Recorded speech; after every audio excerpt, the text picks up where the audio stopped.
And we are live. Welcome, folks, to episode 3613, 3613, Bitcoin Basics, What You Need to Know. The time has come again where all of a sudden all the questions start coming in about Bitcoin because we're at the mid-level of the bull run, which happens for about a 2-year period, every 4-year cycle.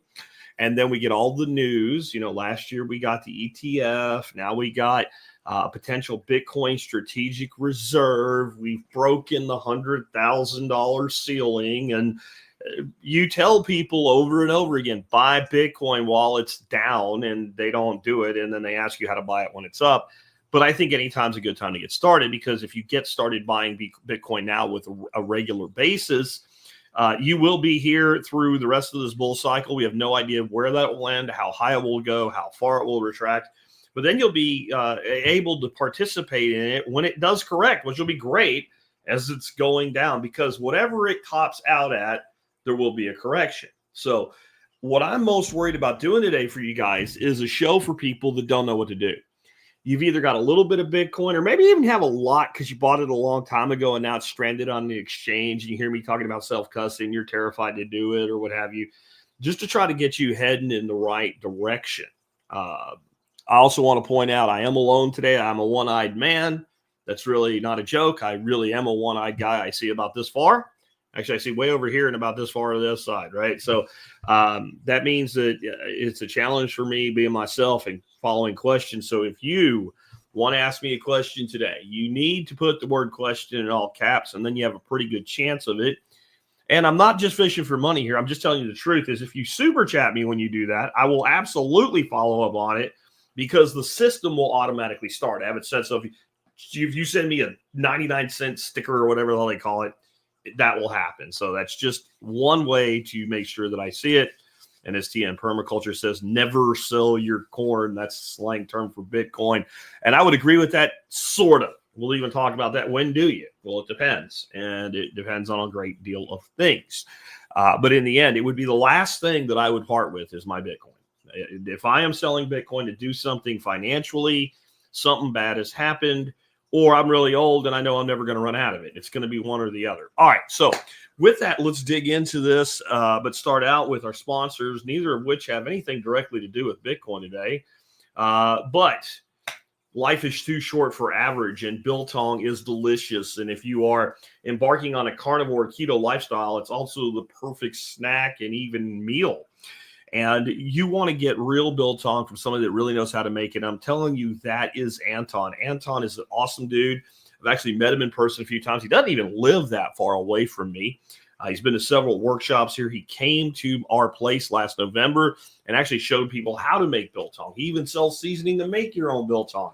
But if you want the easy button, you order some biltong, he sends it to you, then you get addicted and you keep doing it. He even has a way where you can have a recurring buy. I actually get paid for my advertising for Anton in biltong and Drew Wars, which are a type of dry sausage.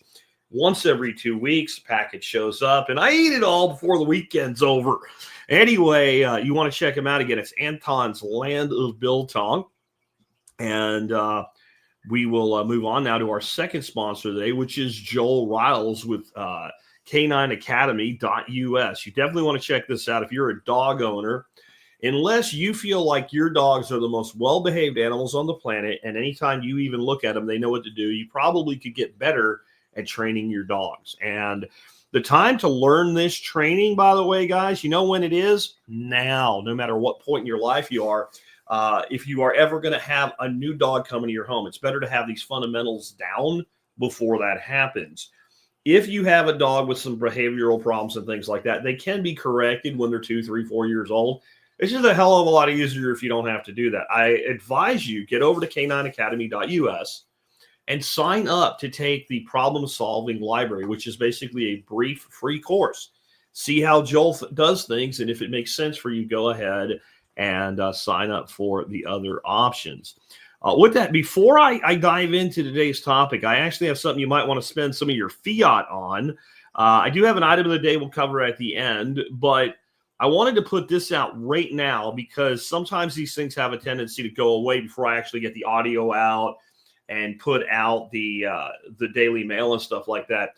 I literally got this price alert while I was getting ready to do this show. Like, that's why I'm actually a couple minutes late starting today.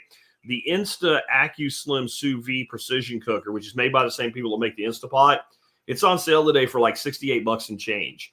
They say it's 8% off. A little shit. I don't know. I don't know why these people hate money. Normally, this product is $89. The markdown they've based on it being like $70-something. Whenever it's down in the low 70s, I make this an item of the day. I pay attention to the price on this item. It is a great sous vide circulator, very easy to use, and I really like it. So when it is on sale, I tell people. So I'm telling you, they hate money. They're actually giving you a better deal than they say they're giving you. This is a great price.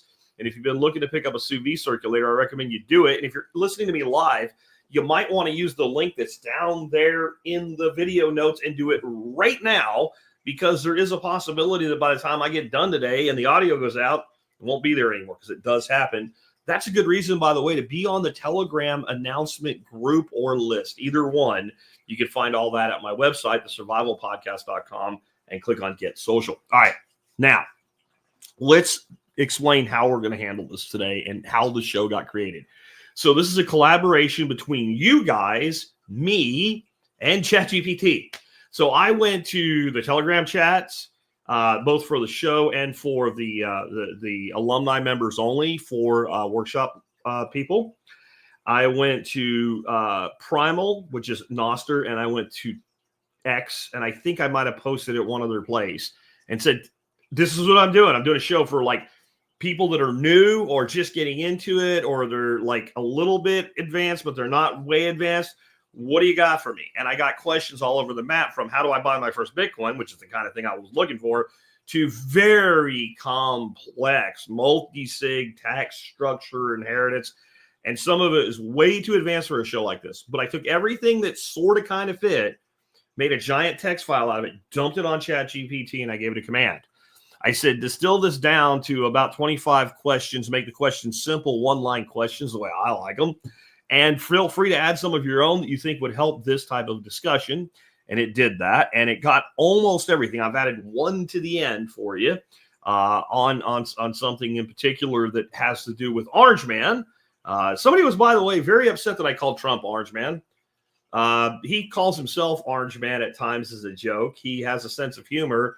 But he said, you shouldn't call the greatest president that ever was Orange Man. It's disrespectful. So I've made a promise to him that I intend to keep, and I've started on it right now, that I will refer to Trump as Orange Man, because his name is Orange Man for some people, at least 50 times before the month ends. So there you go, friend. He probably won't hear it, because he's probably just a sniper that rolled by with a very popular episode yesterday. But that has nothing to do with Bitcoin. But Orange Man is involved with shitcoining, and this has brought up some questions about and yeah, Orange Man is the orange president because he's a Bitcoin president, right? So this has brought up some questions that we will handle today, including about things like wrapped Bitcoin and what that is. I wanted to throw that in for you. But I also had some other things that I definitely wanted to cover for you today. So I'm just going to pull something up over here. Again, I am one-eyed. If you are on Rumble, I can see your comments. There's like 20-some people on Rumble that are not an account over here on this side of the screen. So this is going pretty well for a new just started show. But it's really important if you're on Rumble and you comment that you put the word question in all caps if you want me to see it. So anyway, what I'm going to do, I'm going to read those questions. I then said, I want you to go back through them, ChatGPT, and give me your answer in 2 to 3 sentences each. And I'm going to read ChatGPT's answer, and I'm going to expand on it or tell you where I disagree. And that way you kind of get two different opinions, or maybe two different vantage points into each one of these questions. So the first question that came out of all this was, what is Bitcoin and why should someone new care about it? And I'm going to say right now, some of you guys are going to be like, I can answer this question myself. It's just for people that are trying to step into it, right? And for people that have stepped into Bit, and we will get into some advanced stuff, but I'll start out as easy as possible. This is what ChatGPT said. Bitcoin is a decentralized digital currency that allows peer-to-peer transactions without needing banks or intermediaries. It is valuable because it is scarce, secure, resistant to censorship. Bitcoin gives individuals financial sovereignty in a system not controlled by any government. That's a great answer. It also has words in there like decentralized intermediaries, and that may not really hit with everybody. The best way to understand Bitcoin is it is a way to store value and to exchange value such that no one can prevent you from holding it, keeping it. They can't take it from you, and they cannot prevent you from transferring to somebody else as long as you keep it in some form of self-custody, meaning you control it. If you have your Bitcoin sitting on any exchange, Swan, Gemini, Strike, anything like that, that is not true. Now, it's very rare that that actually becomes a problem. I've never heard of, Strike or Swan telling someone you can't send your Bitcoin. But I'm going to tell you right now, if they got a letter from the United States government say, here's this person, here's their name, here's their social security number, and here's our authorization, when we tell you to freeze their accounts, they're going to do it just like your bank will. So if you have your Bitcoin on an exchange, think of it like keeping money in the bank. Yeah, you think that's secure, but it's not. When you send it to your own wallet, and we'll get into that later, where you control it, whether it's a software wallet, a hardware wallet, cold storage, at that point, all the risk is the security of the device itself that it's on, and security of your information, like your seed phrase, which we'll get to later. But otherwise, no one can do anything about it. If you are holding Bitcoin on an exchange, somebody can do something about it. And the uncensorable and unseizable nature of it changes because it's not your Bitcoin. It's Bitcoin held by a custodian for you. That's how simple it is. Okay? Now, what I have to temper that with, if you have $500 on Strike or $500 even on Coinbase, which I'm going to say don't buy from, we'll talk about that later, or anywhere, I don't really care. It's $500. It's not earth-shattering. There's a point where you get to enough, and to me, that's $500, $1,000 in value. You offload it. You start stacking it again on that exchange, and when you get up to that number again, you offload it. Exactly how to do that, we'll talk about. But I'm not worried, because whenever I say this, I'm going to be, oh, I heard you say not to this, and I have my Bitcoin, and it's all on Coinbase. How much do you have? $231. I don't care. If it's an amount of money you would put in your pocket in dollars, we'll get to UTXO management, right? If you would put it in your pocket in dollars and walk around with it and not freak out, I don't care that it's on an exchange. I really don't. Okay. And we'll get to UTXO management. Be calm. It's okay. All right. Now, how do I get started buying Bitcoin for the first time? This is what ChatGPT says. Start by downloading a reputable exchange app like Strike or Cash App. Create an account, link your bank, and purchase a small amount of Bitcoin to learn how it works. Always move slowly and never invest more than you can afford to lose. I actually completely agree with that, though I don't necessarily know that depending on what you use, you need to download an app. There are some Bitcoin exchanges you do everything on a computer. So if you're more comfortable sitting behind a computer using a full keyboard and using a browser, as long as you're not dumb with how you do that, go ahead. Now realize if somebody has hacked your computer and is key logging you, they get all your information. But that's true of a device too. So just know to use good, solid security protocols that you would use whenever you're accessing your bank account or something like that. Okay? Because it's the same exact type of risk. We're not going to get into personal nodes and cold wallets because this is for beginners. This is a beginners and intermediate show. We'll say a little bit about nodes eventually, but we're not going to get into how to be fucking Jason Bourne today. We're also not going to, just for everybody else that's here all the time. If somebody in there starts asking about shit coins, those of you who come to my show often and know about how I do Bitcoins and my opinion of shit coins, you handle those people for me, because I'm not even going to comment on somebody's. But what about Ripple? But what about this? But no, this is a Bitcoin show. All right. This is where I want to give my anti-Coinbase, because I've been semi-pro Coinbase for a long time. I think everybody probably should have a Coinbase account. And it probably wouldn't be a bad idea to buy a little bit of Bitcoin with Coinbase and do a withdrawal, because the first time you go to withdraw from Coinbase, they're going to hold your Bitcoin hostage. They're going to make sure you're not stealing it, that somebody didn't get your account information, log in and try to steal your Bitcoin. And once you've done it a couple times, it's not going to be so much of a problem anymore. The other reason I would recommend that you have a Coinbase account is if you need to move a large sum of Bitcoin into fiat at some point, it is one of the, once you're linked to a bank account, one of the most reliable ways to be able to do it. And I still say don't buy it there. And there's a couple reasons. One is you're just going to pay more for the same Bitcoin, which doesn't make any sense. One thing that you need to understand, you really need to understand about Bitcoin exchanges is it is not just the fees. It's something called the spread. So different exchanges will say that Bitcoin is trading at different amounts, and what you pay versus what actually is happening aggregated across all the exchanges is the spread. And the spread is always to the advantage of the house with Coinbase. The spread is big. If you're on Swan, right? If you're on Strike, hell, Cash App, Fold, the spread is small. So you get less sats for the same money. So go where the spread is small. The next is the fees. Coinbase has big fees when you buy and big fees when you transfer. So it's bullshit. TN Permaculture says Fold spread went to shit lately. There you go. Have more than one account so you can check spreads. My advice, though, if you're buying small amounts on a regular basis and you don't have any problems with linking your bank account, because that can happen, we'll get to that later, use Strike. There's no, if you go to DCA with Strike, dollar cost average, once you do a certain number of buys, you pay no fees, withdrawals jack shit low, and the spread is almost non-existent. I almost wish they were charging a little bit more for some of what they do because I worry they're not making enough money. But Jack Mahler says they're good. So, and Dowie says for super beginner, Coinbase works. Gateway exchange for normies. It looks like PayPal. It works like PayPal, and that makes it easy for people. But guess where you can buy Bitcoin? In PayPal, and you can take custody. Now, here's the problem with me recommending PayPal for that. I have no idea what the spread is. I have no idea what the fees are, right? And I have no idea what withdrawal fees are. And the reason for that is if I log in my PayPal account, I can't buy Bitcoin.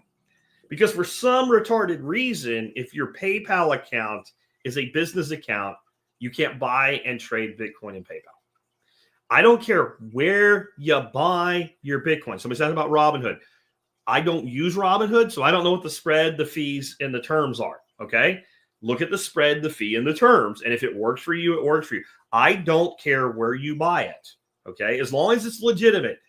If it's like, the Joe Spoody Bitcoin Exchange India, and you buy it there, you're probably going to have your money disappear. If it is a legitimate exchange, I don't give the square root of F all where you buy it, as long as you have a point at which you say, this is enough on the exchange, I'm moving it to self-custody, okay? And Ben Yoba says Robinhood is terrible. And they may be, and they may not be. And he may have had a bad experience because he didn't get approved for a bank link or something. I have no idea. You have to make that call yourself. All I can tell you is that I have used Strike a lot, and I like it. I have used Swan a lot, and I like it. I've heard great things about River, and I think River can be your whole bank plus Bitcoin, and that's great, but I don't know enough to specifically recommend it, okay? I don't know enough to specifically recommend it. All I can tell you is these are all legitimate institutions, and if you buy it there, they're not going to steal your money. But when you leave Bitcoin on an exchange, right, and you leave it there, you are subject to possibly being confiscated for whatever reason. Your name got confused with somebody else's name by some bureaucrat somewhere who owes taxes. And you didn't even do anything wrong. Understand what I'm saying? The fact that you can self-custody is what makes Bitcoin the superpower that it really is. And it's not hard. We'll get more into that. What is dollar cost averaging and why is it recommended for beginners? DCA, where dollar cost averaging is the practice of buying a fixed amount of Bitcoin on a regular schedule, like weekly or monthly. It reduces the impact of market volatility and simplifies investing. Beginners benefit from DCA because it removes the need to time the market. What I actually think is it removes your ability to screw yourself by thinking you can time the market with Bitcoin. I have actually gone, I do a $5 everyday DCA. And I will tell you that I buy more than that. And I make a buy weekly as well. I have been doing a $5 DCA with Strike and putting out a screenshot of every day since sometime in December. And I've been doing that so I can stop hearing people say, but I can't afford it. Do you drink Starbucks coffee? Yeah, well, go get yourself an AeroPress, make your own coffee, and spend $5 a day on Bitcoin. Or don't, and then HFSP. And somebody in the chat can tell you what that means if you don't know. HFSP. That's what I'll say if you can't do that much. And if you can't do that much for whatever, I don't have it, okay? Do $60 a month. That's $2 a day.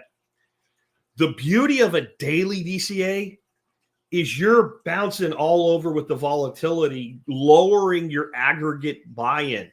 Let's say you do a monthly DCA of $60, $100. What I'm doing is $150 a month.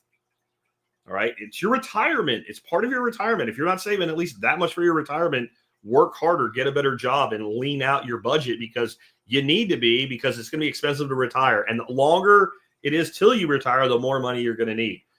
But that, it's $150 a month. But let's say that I set my $150 monthly buy for the first of every month. There's a good chance I'm going to hit an absolute spike in price when that DCA goes through that I'm not even going to be thinking about, because that's the beauty of DCA, okay? But the other beauty of DCA is, since I don't have to think about it, I'm not sitting here going, well, is now the right time to buy? Like, is it going to go down another 5%? It's just all bullshit. In the end, all you're going to care about is how much you have, right? You're not going to be like, I remember back in August of 2021, I bought $50 worth of Bitcoin and it was at like 19,000. And if I had waited another hour, I could have got it at 18. Come on. Don't do this to yourself. And somebody's saying Benyoba is giving the reason for why they don't like it. It's a ridiculous markup. That's the spread. And I'm going to show you that later, how there's certain ways that, like, it's easy to buy Bitcoin, but maybe you shouldn't. With something like Primal with its native wallet, and it's through Strike, and you're going to get, for a $5 purchase, about 800 less sats. It's not huge, but it's a difference you don't have to pay. So why do it? Anyway, but DCA, the beauty of that is you don't think about it. It just happens. So what I would advise anybody to do, if you have a Strike account and you're approved and I want to buy X per month, take that number, divide it by 30. It will average out, because some months have 30 and some have 31, and February is 28 and whatever. And you might have to throw a little more in for months with 31, whatever, add $5 to it, and divide it by 30, and then make that number your daily DCA buy. You can buy $1 a day. You can buy $1 a day. And if you do it for, I think it's like 5 days in a row, your fee is, until you cancel that DCA and start a new one, your fees go away. You pay no fees. So if you're going to do $30 a month, you're better off doing $1 a day. I really, especially you small incremental buyers, and DCA is good for everyone. I just had somebody, they have 150,000 they want to put into Bitcoin. And they said, what should I do? I said, you should set up an account with Swan. That's enough money. You qualify for Swan Private. You should get in touch with them, and you should you should deposit your money and set up a recurring buy on a specific frequency that you need to figure out with your money, because that's like a lot of money, and I'm not your financial advisor. But I would never throw 150,000 lump sum into Bitcoin. I'm not Michael Saylor, and neither are you. I'm not buying it with other people's money. I'm not taking like $1 million out of my $4 billion that I don't need. Like, to me and you, that's like $100. That's not what we're doing. And I would definitely move in over time. And then I might have some dry powder too. And if there's a big dip, that's when I might say, okay, let's throw another 10 grand at it or something like that. But for the average person, DCA, and this is what I'm going to tell you, this is hard to admit, because I had some really big wins with trades. Back in the days when I was still trading shitcoins, I even put some, like, I was throwing screenshots and showing, look, I took $1,000 and by the end of the week I had 7,000 and turned it all into Bitcoin and put it away. But you don't show when you lose, or when you did it and then you converted it and then you waited to go back in and you didn't really lose, but you ended up with less than you started with anyway. Like, the money's more, but the sats are lower. That's not good. If I had honestly, from the time I started telling you this, done a $5 daily buy.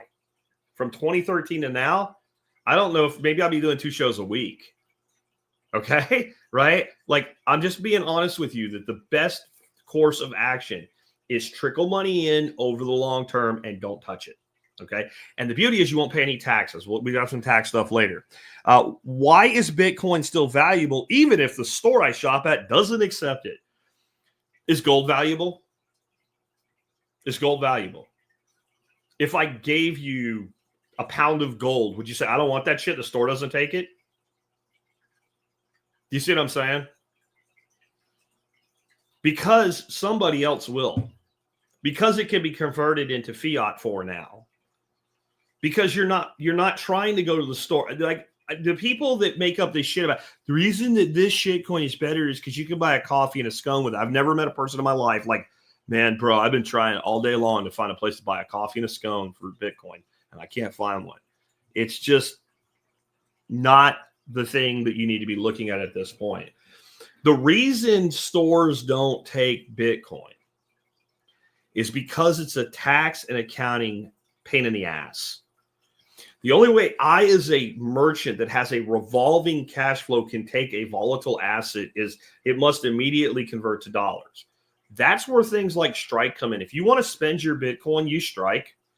And it doesn't matter that the merchant's like, but I don't, here's dollars, boom, done. You can send Bitcoin and the person on the other end of the transaction receives dollars. So that's how you would do that if you needed to. Bitcoin has value because it's absolutely, like we started out with, it's absolutely secure. It's uncensorable. No one can seize it from you. No one can prevent you from transferring it to a counterparty. Period. It's absolutely secure. And when you receive Bitcoin, you know what you have.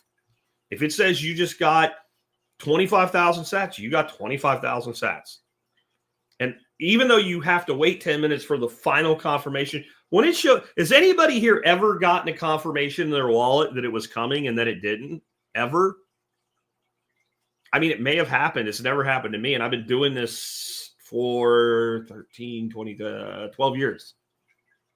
When I see it show up in my wallet that transaction is processing, I don't worry about it anymore. It is the most secure network that humans have ever created. I'll also put it this way.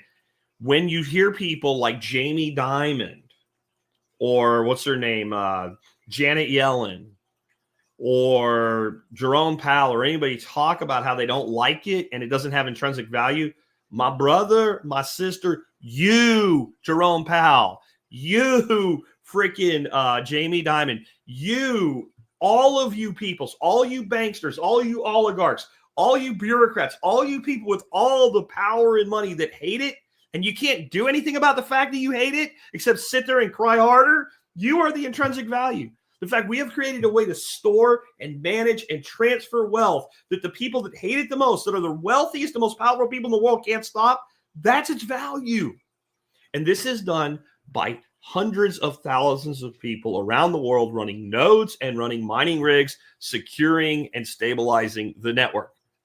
And there's nothing they can do. And now it's in ETFs. It's in the retirement accounts of firefighters and cops and, city employees and state employees. Like it's in the retirement accounts of fucking teachers. And you will fuck with an Indian reservation before you fuck with the retirement of a teacher. That's where its value really comes from. What's the difference between a Bitcoin wallet and an exchange like Coinbase? ChatGPT says an exchange is a platform for buying, selling, and holding Bitcoin, but it retains control of your funds. A Bitcoin wallet gives you full ownership and control of your Bitcoin, not your keys, not your coins, is a key principle for safety. That I already basically said this. If your Bitcoin is sitting on an exchange, I don't care how ethical that exchange is. Like one problem with Bitcoin on Coinbase is this is a shitcoin casino. There's not a shitcoin I'm aware of you can't buy on Coinbase. And they're constantly marketing the shitcoins to you, Solana or whatever, right? Like you don't really need all that. And it's just noise and background distraction. But if it's like, I got to tell you, Strike and Swan to me, and I keep hearing really great things about River. I just haven't touched it yet. Are incredibly moral companies. They are Bitcoin only. They encourage self-custody. They help you with it. If you need help with self-custody, they're great, okay? But if they get a letter from the government that says, Texas Plant Company, whatever your real name is, right, owes us money in taxes, there's a lien on his property, whatever, we freeze his account, they're going to freeze it. Once you've taken it off, that's off the table. You own it. Think of it this way. You have $1,000 in a bank account, or you go to the bank, they give you $1,000 bills, you put them in a fire safe, and you store that in a hole in the floor of your home. It's the same thing. When you hear Bitcoin was hacked, no, it wasn't. No one has ever hacked Bitcoin. They've hacked people because you're stupid and you put your seed phrase in a text file on your desktop. That'll get you hacked, right? That's hacking your computer, not Bitcoin, okay? But what usually it means is someone got into the database of an exchange and cleared out accounts, not your Bitcoin that you held because you never held it. It's not yours. Just think of it, bank account versus you have cash in hand. Okay? You have a safe deposit box with 1,000 ounces of silver in it. Nice thing to have. Nothing wrong with it until, thanks to the Patriot Act, a safe deposit box is now a financial relationship. And if something comes up about you, like, I don't know, your state decides you owe income tax that you don't really owe, but they decide they're going to shake you out, they'll put a freeze on it. You can't get in your own safe deposit box. It's the same thing. It's the same thing. Self-custody is a way. I have a whole article on how to do it. I'll add it to the show notes for you after we're wrapped up today. Should I leave my Bitcoin on an exchange or move it to a wallet? For small amounts, this is ChatGPT's answer. Leaving Bitcoin on a reputable exchange is fine initially. However, for long-term holding or larger amounts, it's safer to move it to your wallet. You control this, ensures your Bitcoin isn't at risk if the exchange is hacked, if the exchange fails, if the exchange lies, or if the government tells the exchange to take your fucking money. Because let me tell you another thing that can happen that we don't know. There's no way to verify this. Does the exchange have the Bitcoin they say that they have? Or do they have an equivalent amount of an amalgamation of shitcoins they're issuing Bitcoin credits against, and only when you take self-custody do they generate enough Bitcoin to cover the spread? You don't know. Think of it like a bank run. This can happen to exchanges. It has. Do they have the Bitcoin, but they have it in wrapped Bitcoin and they've leveraged it against debt? And if this starts to get wiped out, they can't cover all. Here's my big question. And there's no way to know this. There's no way to know this. If every single person doing business with that exchange, no matter who they are, said in one day, I want all my Bitcoin, do they have enough to cover it? You just don't know. I'd like to believe, especially, a Swan or a Strike or what have you does, but I can't prove it. I am much more confident that BlackRock has one Bitcoin for every Bitcoin in their ETFs because we have a public listing because it's a public offering. We know exactly how much is in the market and we know exactly what addresses it's held on, and we can do our own balancing because it's a public ledger. Show me where I can do that with Coinbase. You say, well, we do know these addresses are Coinbase addresses, and Coinbase has at least this much Bitcoin. But how much is being held on Coinbase? I don't know, and neither do you. And in what form is that Bitcoin that's an address that's associated with Coinbase? Is there a smart contract against it? I don't know. Probably not, but I don't have time to be researching this shit. So as long as I'm only risking $500, $1,000, maybe $1,500 on any exchange at any given time, I don't really care because I have already raked out the majority of my holdings, and I do it constantly. I'm like, yeah, that's like $1,100. Let me take 1,000 off. Okay. What is cold storage and how can I safely store Bitcoin offline?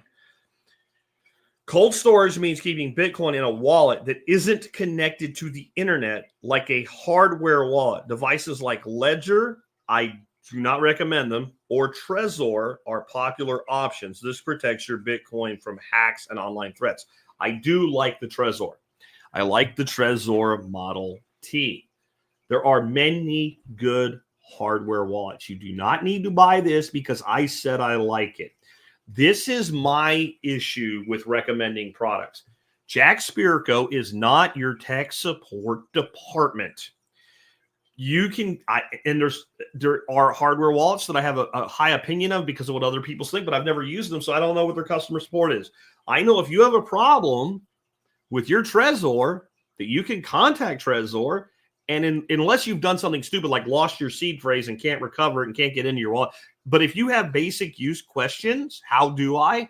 They have good customer support, and it pairs with Exodus. It pairs with other software wallets too. But Exodus, even though they have the ability to hold and buy and trade shitcoins, has excellent customer support too. You can contact Exodus and they will help you. That means I don't have to, and you don't expect me to because I recommended the product. So that's why those are kind of my go-to recommendations for hardware and software wallets. The thing you need to know about something like the Model T, though, is there's a lot of updates. They stay up to date. They do a really good job.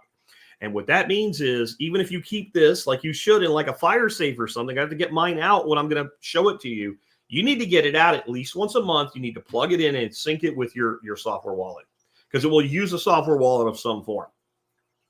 And so you need to make sure that you keep it current. That's really important with the Trezor Model T. There may be some other hardware wallets where that's less important. I don't know that. I'm just telling you about this one. In the video notes, I have a link where you can buy this. Okay, on Amazon.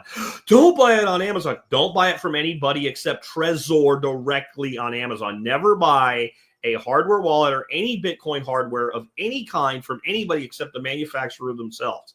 The links I have go to where you're buying it directly from Trezor. It will come with special seals on it. If those seals are broken, you'll know it. Only buy it and only use it, and you can always refresh it from the beginning. When you buy a Model T, it will come with nothing. The first thing you actually have to do is install the firmware. Don't worry, it's easy. But the whole point is you're getting the device, and you can do that and wipe it and do it again if you want to be that secure. But you need a hardware wallet once you get into the range of, let's say, $5,000. That's kind of where I'm okay with it. I want you to think of each form of custody off an exchange as an insurance policy, okay? The big thing about a hardware wallet is right now you can't hack this. Look, I'm almost plugging it in. Oh, that's not plugged in. You can't get in. You see, you can't access the information that's in here. This is a signing device. It's important to understand there's no Bitcoin in here. There's no Bitcoin in here. There's no Bitcoin in your Exodus wallet. There's no Bitcoin in anybody's wallet. Wallet is a terrible, terrible, terrible name. We're stuck with it. It's an access device. Your Bitcoin is always in the blockchain. You just have a claim to it via a signing device that makes you not have to type in a giant string of things for each one of your key pairs to make it go somewhere and move it or secure it or what have you. Because it's not plugged in, because it's not connected, there's no Wi-Fi connection off of this, right? The addresses in it can receive Bitcoin without being plugged in, and when I plug it in, I'll see it. If I open Exodus and look at it without it attached, I can see all the money that's held by the Trezor, including things I've received since the last time I plugged it in. I just can't send it. I can look at it, I can see it, and I can receive, but I can't send. That's your protection. Lose it, you have a problem. It comes with a seed phrase. You need to back it up. I have a link in the notes down there. You can buy just this for about $100. You can also, if you already have one, Trezor makes a pretty cool backup tool for your seed phrase. To store it, it's metal and it uses a punch. And you can look at it yourself if you want to. But your seed phrase will be 12 words, 16 words, depending on what you're using and what your options are. And each one of those words, it's really only the first 4 letters that matter. So there's 2,800 words or something like that that are available to make these seed phrases from. And none of them have the same 4 first letters. Those 4 letters represent 4 numbers. 12 times it's a big string. It's an impossible thing to crack because the amount of energy would have to go for one address has one.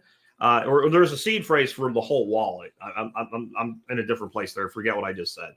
But it's like picking an atom, one atom out of the known universe and it being the right atom. That's how hard it is. That's the math behind it.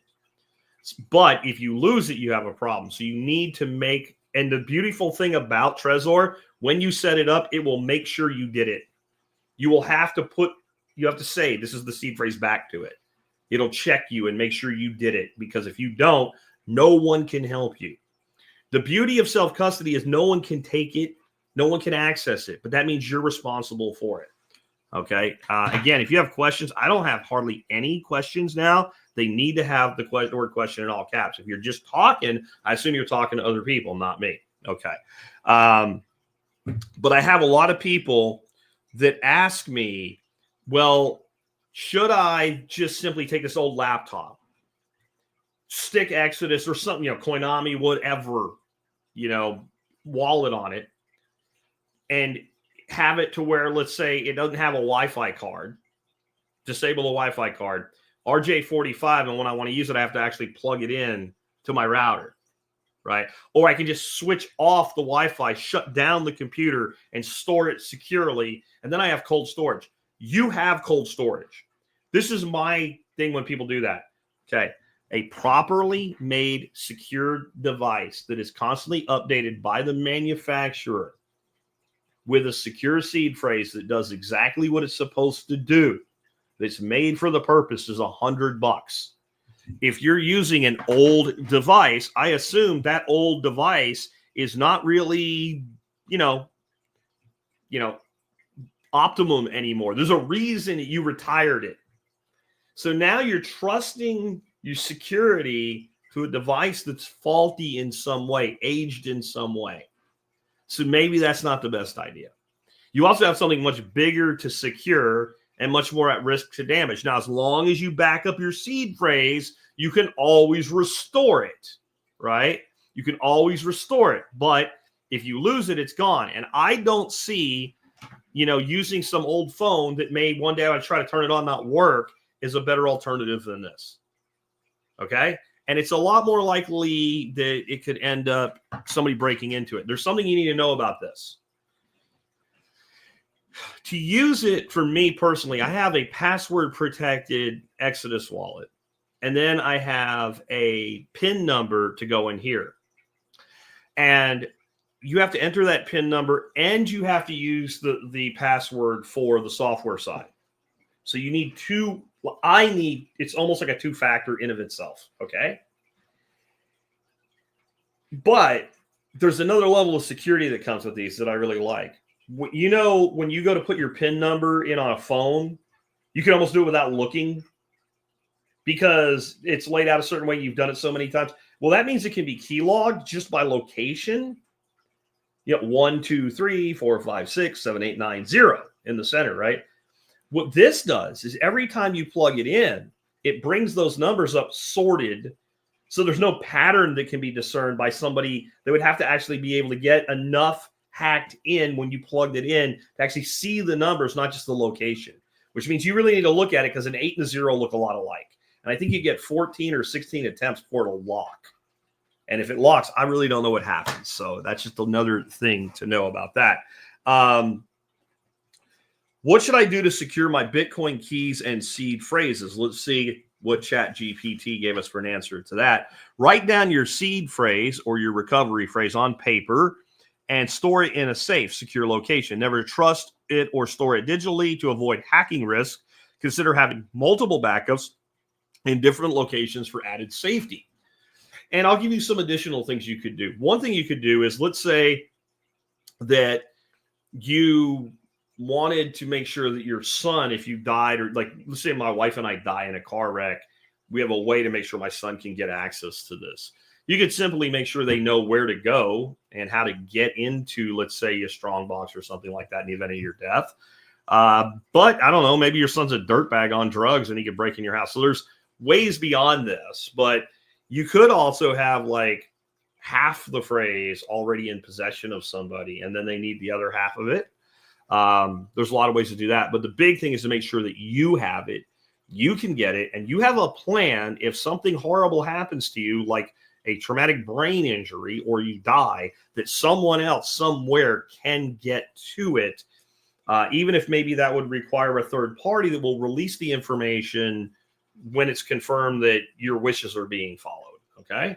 This is a conversation to have with someone who is a tax attorney and an estate planning attorney, right? This is like, those are the types of things. That is not for me to tell you what to do with handling your inheritance. What I will tell you, though, is it makes a lot of sense for your seed phrase to exist on something that makes it less likely to be destroyed. So metal is the way, and there's all kinds of ways. If you go backup seed storage on Amazon, you'll find dozens of products.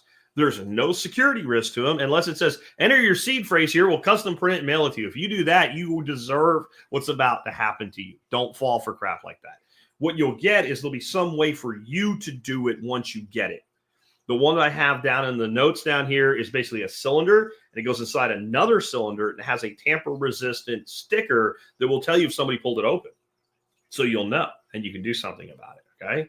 And it works by, it has, each word has a little grid, and then you make permanent marks in it. You can use, if you have punch tools that do letters and numbers and whatever, you can make them on washers, put them on a bolt. And I actually have some material for how to do that, and I will make that part of the notes as well for you. But some way, if you have it stamped in metal, you're not going to lose it. Another thing that I've seen people do is they'll record their seed phrase missing one word, and that word's either at the beginning or the end, and then they have a different place that last word is stored, including in their head. Do not rely on your head. I do not care. I do not care. I do not care how good your memory is. You could get hit in the head with something tomorrow and or die. Somebody needs to be able to recover that if you can't. But this insurance there would be like a multi-sig light, where you just have one of the words missing, and is it at the end or the beginning, or is it in the center? The more complex you make it, the more secure and the more potential for problems. There's also something called multi-signature, and that's a bit advanced for today, but it would work like this. You don't have a phrase, you have three. And you need two of the three to access the Bitcoin, okay? To back it up, to restore it to another wallet. And I'm going to talk about that here in a second because we skipped over it and we need to talk about that. But what that would mean is I could say to my son, Matthew, here is the seed phrase and here's the instructions of what to do. And I'm using, this third-party service as a multi-sig. If I die, all they'll be able to give you is one key phrase, but you have the other, so it's like a nuclear launch. Both keys, same time, launch, okay? That's a great thing to use for estate planning or as a backup, because now I can store two of my seed phrases in two totally different places. Somebody breaks and steals it, hits me with a wrench until I give it to them, whatever. They can run off with it. They can't do anything with it. They can't do anything with it. And I can go get the other one, and I can go back to whoever's doing my custody of my key for me, and I can say, I need my other key, and here I'm proof that I am who I say I am, and they'll give it to me. And that way, I can keep two separated. I can always access. And, when people say like, well, then what's going to happen is they're going to steal it from you. But they can't. They have one, and you need two. Got it? There's even people that do IRAs that way, where you're custodying, but you still have multi-sig, and that way you have backup and redundancy for inheritance. How do I avoid scams like send me Bitcoin and I'll send back more? Don't do it. Let's see what the ChatGPT says. An offer sounds too good to be true. It probably is. Never send Bitcoin to strangers or giveaways, or double check any links or requests. Stick to trusted platforms and avoid responding to unsolicited messages. Some of this shit is pretty sophisticated, especially for the stupid. And what I mean by that is you will actually sometimes see people take something like an interview with Michael Saylor or Elon Musk or whatever, and it's a pre-recording, but it looks like it's live. It'll say live, and all they're doing is they're streaming it. Like, I'm on StreamYard right now. I could have pre-recorded all this, and you wouldn't know it. I could have just created a stream, said, use this file, and pushed a button. I could even sit back here, and I could even pretend that I'm answering your questions like this one Stan just sent in, right? And I could be communicating with you in text. But it's really an old video. So I can take a video from anybody, and they'll put QR codes in it, and it'll be like Elon Musk is doing this thing, and if you send him X amount of Bitcoin, he'll send you double that in Ethereum or something. And there's a QR code, it's live, and it's all bullshit. It happens all the time. There is nobody that is going to do this. There is no place to stick your money. If you deposit Bitcoin, you'll earn 3% a day or something. No, it's all bullshit. Stay away from it. Do not touch it. It's beyond what we're talking about today, except that your Bitcoin is your Bitcoin. You don't give it to anybody. Bitcoin loans and shit, we'll talk about another episode in the future. I'll maybe talk a little bit about it today because there's some relevance to it, and basically don't do this. But yeah, should I buy novelty coins like Trump and Melania coin? Let's see what ChatGPT said. No, these are gimmicks and have no real value as an investment. Focus on Bitcoin as it's the most secure and widely adopted cryptocurrency. Novelty coins are often speculative and prone to scams. Agreed. Don't buy anybody's fucking shitcoin. And let me put it a different way. If you want to buy shit coins, you're a grown-ass man or woman. You do whatever you want. And when you get rugged, don't cry to me. I don't give a shit. I told you not to do it. That's where I am with it. I used to feel that there would be some other coin, some other alt technology, some other crypto that would have some utility that Bitcoin can't do, and it would have value. And I have run out of ways to explain that. About the only thing that I see any utility in that's not Bitcoin, that is a crypto, is Monero for private transactions, 100% private. Which again, as I keep saying, it's only as private as your security practices on your device and the counterparty security on their device. Like, you can't see the transaction. That's okay. I have a screenshot of you sending it, and I have a screenshot of him getting it. You understand? Okay? So you have to have really good security for that to work. Take all this Jason-born, money laundering bullshit and just get it out of your head. And we're going to talk a little bit about retirement with this and tax consequences later. So I'm going to basically say stop thinking you can get away with it, because you can't. That's not what this is. Thanks for handling that, Axnoro. Thank you, because, yeah, it's a shitcoin. I don't care. My thoughts on anything you're going to ask about other than Bitcoin is that's a shitcoin. Don't spend your money on it. It's gambling, okay? JK says shitcoins are a great way to get rich or wrecked. LOL. Well, I could buy this and it could triple in value. And you could go to the fucking 7-Eleven and give them $5 and get a scratcher and have 4 sevens and get $1 million. But you're probably not gonna. If you want safe, secure wealth storage, and wealth growth, you want Bitcoin. What's the yield? If you have an asset that gave you 107% return over the last 12 months and you ask me what the yield is, I realize I'm talking to a moron and I don't want to talk to you anymore. Because if you can make 100% per annum, which, by the way, is conservative for Bitcoin across 10 years, and you want your yield, I don't want to talk to you anymore. So no shit coins. How can my family access my Bitcoin if something happens to me? Set up a clear estate plan that includes instructions for accessing your Bitcoin. Share your wallet seed phrase or access details with trusted family members. Consider using a multi-sig wallet for additional security and planning. That may sound a little confusing, except it shouldn't if you've listened to the whole episode now, because we've covered most of this. Again, multi-sig is a 2 of 3. There's actually ones that are like 3 of 4. Like, it can be as complex as you want to make it. It's probably unnecessary. As far as estate planning, this is what my lawyer told me about my Bitcoin.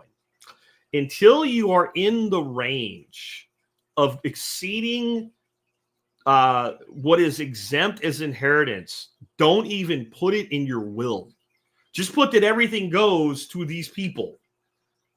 And then tell these people how to get it. And don't tell me how to get it, so I don't know. So I think it's about how you want to handle it. You want to put it in a trust and have some control over what happens to it when it's distributed.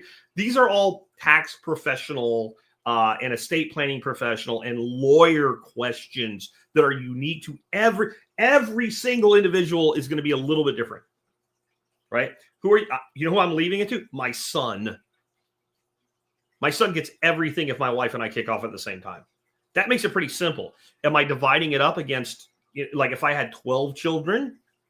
I might think a little bit differently about how I handle it. But it is imperative that you simply make sure that somebody somewhere, in the event of your death, can access it. So that might be a good idea to go over things with somebody and explain to them how to do it. And it could be as simple as, this is a key to this box and you don't have the key to the box. So this is how you're going to get the key if I'm dead. Like, do you trust your family? I can't answer that for you. But make sure somebody can get to it, that there's some process in place for that to happen. What steps do I take to transfer Bitcoin from a deceased spouse wallet to my own? Okay.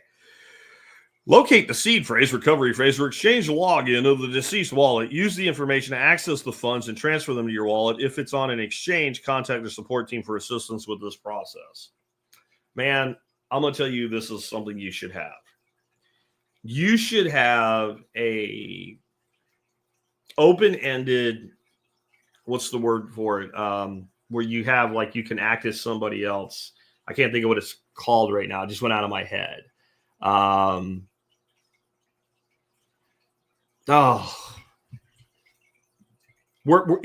Somebody help me out here. Like, you get this, so like if you're deployed in the military, your spouse can access your bank accounts.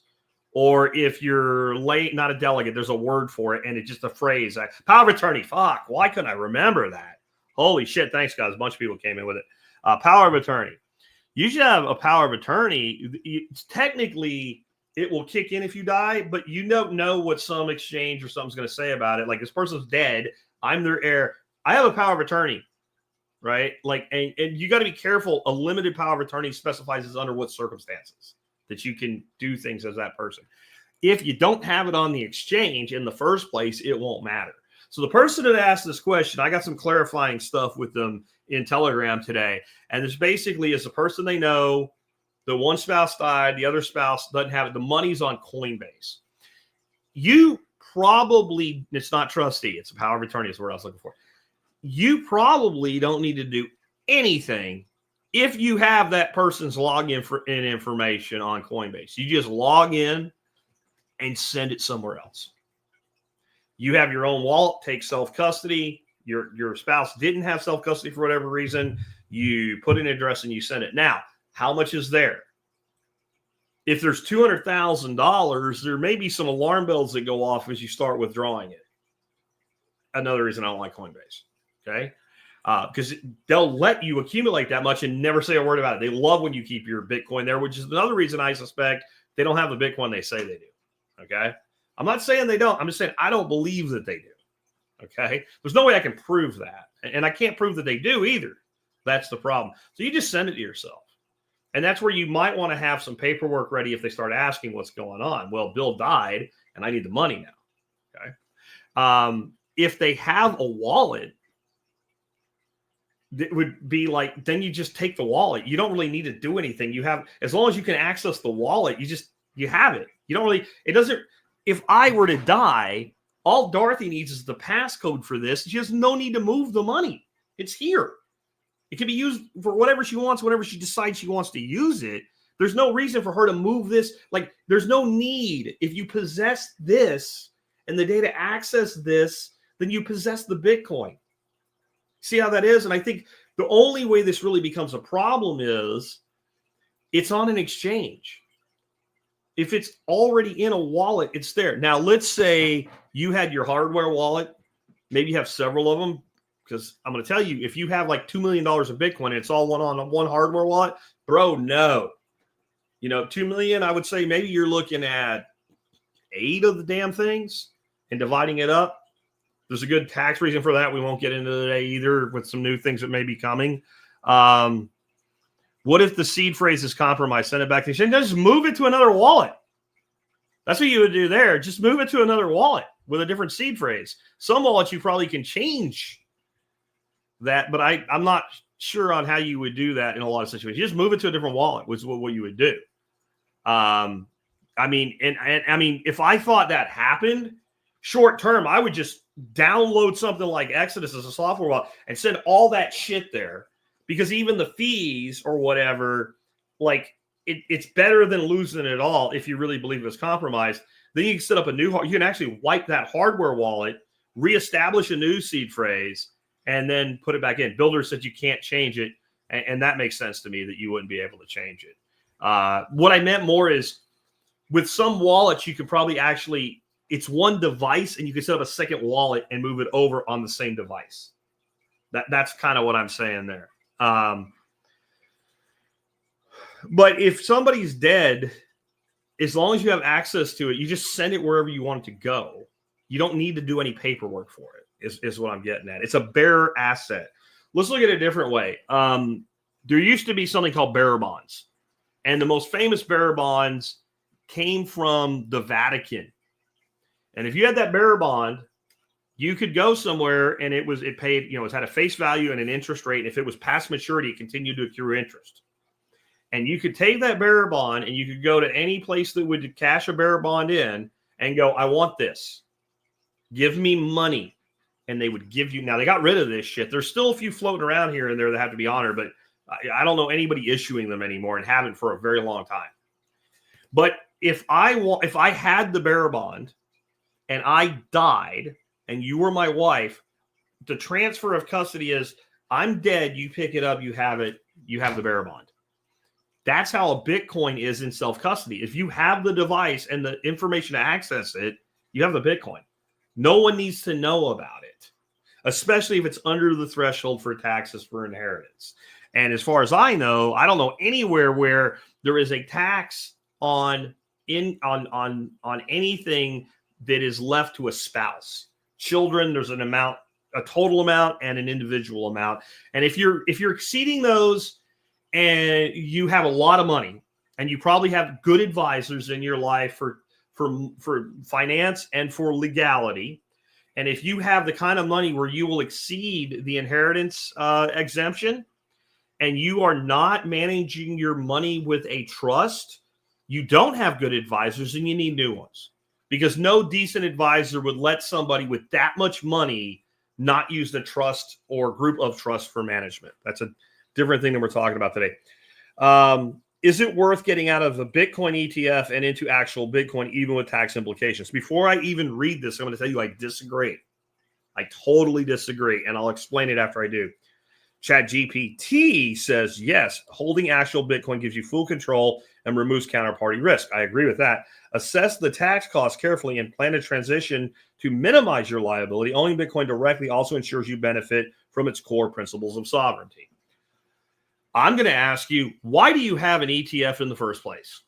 And if your answer is the only good answer to that question, because my money is in an IRA, 401k, SEP, etc., 401(b), whatever, with a brokerage option or whatever, and so I can't directly buy Bitcoin. And hence, I bought the ETF to have Bitcoin exposure, and I can't self-custody because of the form that this money is in. Yes, I am fully aware I can go open up an IRA account right now and self-custody my Bitcoin in it. I get that. But Bill, who's working for Texas Instruments, who has $750,000 in his 401k and still working, can't. Not with that money. Not with that money. And the idea that you're going to get raped in the butt for the penalties to get that money out just to put it back into the same asset is stupid. It's different money in a different bucket, and it's managed differently.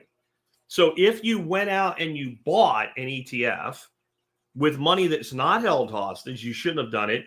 And then I would take this advice with a grain of salt. There is a tax associated with selling it, right? Because it's at a gain now. It's gone up since you bought it.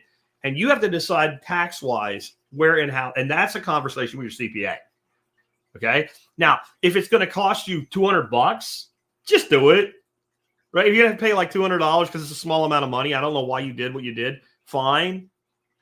But an ETF is for money that cannot otherwise access the asset the ETF holds, or for people who want to trade an asset that taking delivery of it doesn't make sense. That doesn't apply to Bitcoin, but ETFs for gold and silver, for a day trader, for a somebody, even not even a day trader, is somebody who trades regularly, that's what you should use. That's what you should use. You're not going to make any money short-term trading silver or gold in physical metal. Go down to the coin shop because there's a spread, there's a bid and an ask, and then you have to transport it. And it sucks. In fact, that's part of why gold and silver failed. in a modern world as monetary instruments because they do not have the divisibility, scalability, and movability that you need from something to work in a world that's run by computers. They don't. They're not terrible. They are great for what they are, but they have a fundamental limitation. And if you wanted to rapidly trade, like, hey, gold is at $1,800 and I bought it for $1,200 and I think the top's in for this cycle and I want to sell it and buy it back when it goes down. I want to sell it at $1,800 and buy it back at $1,400. That's what an ETF's for. If you're doing that with Bitcoin, ETFs are actually a great way to go. I don't do it. I don't recommend it. But if you're going to do it anyway, I did my old mentor on snakes put it this way. The answer to how you don't get bit by a rattlesnake or a copperhead or a coral snake is simple. Don't fucking touch it. Don't work with them. There's 2,800 odd snakes in North America alone that can't hurt you. Play with those. But since I know you're going to do it anyway, let me tell you how to do it. That's how I look at ETFs and trading Bitcoin and stuff like that. If you're going to trade it, keep your fees as low as possible on the trading. And since like some of these ETFs are running like a quarter point, I don't know if a Bitcoin exchange is below that. For high volume, rapid trading, doesn't exist. I just recommend you don't do it. But that's what an ETF's for. And I would not take it in the shorts just to get money out of a 401k or IRA. But you may want to look at, is there a way to get it out without penalties or some portion of it? If you're doing a Roth, I will remind you, and this is where if you talk to your CPA or your tax planner or whatever, and they say, what I'm saying is wrong, you need a new one. If I have a 401k that's a Roth 401k, and my employer may have different rules, the plan provider may have different rules while I'm working. But if I were to roll that Roth into a Roth IRA, for instance, and I may be able to get it even while it's still 401k, again, but there's plan rules there beyond the government's rules. But let's say I had a job, I worked for this company for 10 years, I have 200 grand in my 401, it's a Roth 401, I get out and I roll it to a Roth IRA. It doesn't cost me anything to do that. I can do that very simply. Now, if I go back and I look and I contributed $50,000 of that $200,000, I can take all $50,000 of that out of the Roth and I can invest it in Bitcoin or anything else I want to do and pay no penalties because it's already been taxed. However, I still wouldn't fucking do it. That money was put in that form of an investment for a reason, and it is tax-free forever. It is tax-free forever. So let's imagine that I'm old like I am, and I have some conventional IRAs, I have some Roth IRAs, and I have Bitcoin and cold storage. And I hit retirement, and I'm going to start pulling from those. I'm going to pull from the conventional IRA first. I'm going to pull from there first. I'm going to pull from the Roth second, and I'm going to pull from my Bitcoin stack third in my retirement because of the tax consequences of each and the way that they're each handled. I'm going to pay tax on the 401k money that I withdraw that's the old shit, the conventional, like it's income because it was tax deferred. When I take money out of my Roth, I'm never going to pay taxes. So people are like, well, why don't you take that first? Because it will keep growing while I'm living off the first bucket. And the Bitcoin should exceed the others. If I already have money, and I want Bitcoin and it's already in a 401k, I am probably going to leave it there because I will be able to take the profits at some point tax-free if it's a Roth. But it's not real Bitcoin. It's different money managed in a different way. It's a different bucket your money's held in. You're going to give up the tax advantages that you already have. Why would you do that? Because BlackRock's going to rug us. You don't know how ETFs work, and you need to learn, and you need to stop bothering people like me if you feel that way. I'm sorry. This does not mean that new money that goes into Bitcoin should go in there. By all means, the best form of Bitcoin is Bitcoin you self-custody. Different money, different rules, different purposes, different planning. I'm assuming you're a grown-up boy or girl, and you knew why you opened up a 401k in the first place, and you have a plan for your retirement, and that is a piece of the plan. What is a Lightning wallet, and how is it different than a regular wallet? A Lightning wallet is used for fast, low-cost Bitcoin transactions on a Lightning network. A regular wallet is for standard Bitcoin transactions, which can be slower and more expensive. Lightning wallets are ideal for small payments and microtransactions. I don't have to add much. I'll just say that Lightning works way different. Every SAT that's on the Lightning network is secured by on-chain Bitcoin. There's a balance, a one-to-one balance. And there's a lot to Lightning, but it is the easy way for me to explain it to a new person is it is pocket money, right? It is money that you're not worried about losing. It's money that you kind of treat it like you do Bitcoin on an exchange, right? And we use it on Nostr all the time. We use it, I use Primal as my client, and that means I see somebody makes a post and I say, here's 55 sats. It's like a nickel. And they're like, yeah, I got some, and I post something, they like it. And, sometimes I do a post, I make 3, 4, 5,000 sats on a post.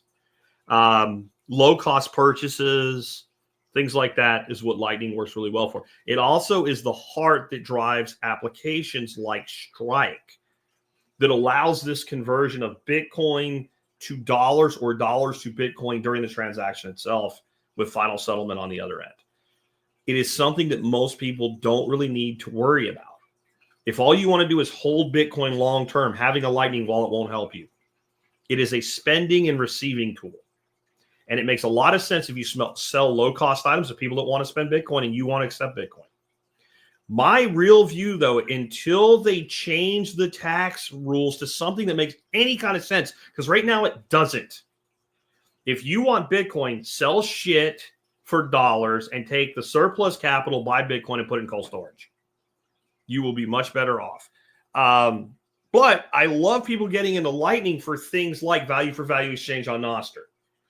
And if you want to do that, the easiest thing you can do, if you're an iOS user anyway, and I don't know about Android, so, Galaxies and whatever. So somebody else maybe here can say how it works there. But with Primal on iOS, you have a native wallet that works straight out of the gate. You don't have to do anything. And it's actually powered by Strike. Okay. How do I get started with the Lightning Network to use or to earn Bitcoin? Download a Lightning-enabled wallet like Mun or Phoenix. Start by transferring a small amount of Bitcoin to fund your Lightning wallet.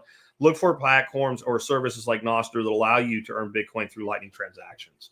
I won't add anything to that because Lightning is too complex to really dig into for today's show. Should I invest in a dedicated device like a hardware wallet or laptop for Bitcoin storage? I kind of already covered that one, but it says if you're holding a significant amount of Bitcoin, a hardware wallet is a worthwhile investment. A dedicated laptop may also add extra security for advanced users. For most people, a hardware wallet like Trezor suffices. And I agree with that. Like I said, if you're using a internet disabled device that you can then turn on or plug in, the problem is, why are you using that device? Why is it relegated to that status? Is it something that is long-term healthy? A lot of older computers, if you don't keep the OS updated, they have significant security risks. So yeah, maybe it's only at risk when you use it, but maybe it's at more risk when you use it than something that's well-maintained. I would just get a hardware wallet. How do I mitigate the risk of self-custody, especially with significant amounts of Bitcoin? Use a multi-sig wallet or add an extra layer of security for large holdings. Store your seed phrase in multiple secure locations and consider professional custody services if you're not confident in managing it for yourself. Always have a clear recovery plan. We kind of talked about this already. There are people that are just terrified they'll lose their seed phrase. And then, your other option is honestly to hold on exchange. And I think the risk of that exceeds the risk of a well-managed seed phrase. Is it really impossible for you? Because it's like, this is what the exchanges are trying to sell. Like, think about this, okay? Exchanges, again, not Swan, not Strike, but many exchanges, especially the ones that deal in a lot of shit coins, they're literally trying to scare users right now. But what if you lose your seed phrase? But what if you lose your seed phrase? Write it down 4 times and put a copy in 4 different places. For fuck's sake, you're a grown-ass man. You should be able to do this, right? Make sure that you have somebody in your life you can trust with where it is and own it, right? And if you're really not comfortable with it, I'm going to tell you that you probably are better off with an ETF than an exchange. Honest to God. Because then you have the ability to use things like IRAs and such. to hold on to it. And it's as is it secure? It's as secure as your freaking ETF and mutual funds or whatever.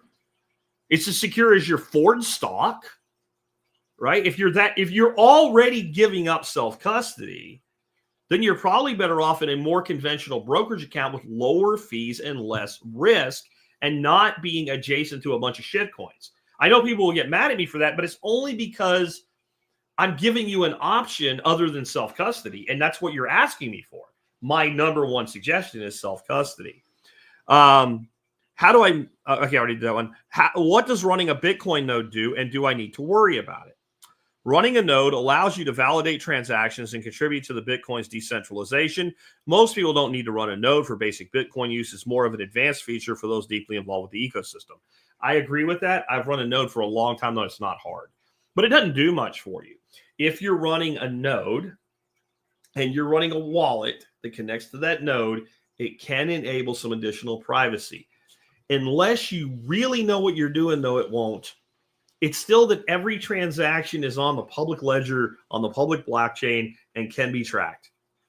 I want to encourage you to stop trying to think about getting away with things. Now, if you just want privacy because you don't want somebody to know how much money you have, a big part of that is simply using different addresses and not putting all your Bitcoin in one address. Because that way, if they do discover an address, they only know that you have that much money. Now, government can do things like clustered addresses and figure out like these 10 addresses are probably all held by the same person in the same wallet. But your average person that's going to show up at your house and stick a gun in your mouth is not going to be able to do that. How do I convert Bitcoin back into fiat currency if needed? Use a reputable exchange. They particularly mention Coinbase and Kraken to sell your Bitcoin for fiat. Transfer the fiat to your linked bank account after the sale. Be aware of any tax implications for selling Bitcoin in your jurisdiction. You know, if it's a relatively, if you're not talking hundreds of thousands of dollars, if you were to have it in Strike, and you could always just from your cold storage put it in Strike, you could literally send it to somebody that would receive cash if they were willing to take whatever form of payment they needed to receive on the other side of it. But I don't know exactly what those limits are because I haven't checked. The one asset that I have that I've actually done, I've never sold Bitcoin into cash ever. And I don't really plan to anytime soon. I do, from my shitcoin days, have a significant holding still in Ethereum. And I have sold blocks of it over time because it's way into profit for me to do things. Recently, we had to make a decision about a truck we had a lease on. Interest rates were stupid. The price of the truck was great. The payment terms were stupid. I sold some Ethereum in addition to some cash I had and paid the truck off. I did that through Coinbase. I did not feel great about the fees, transfer or sell fees at all, but it was easy. I have a track record with them. When I said put this much money in my bank account, it was there in 2 days.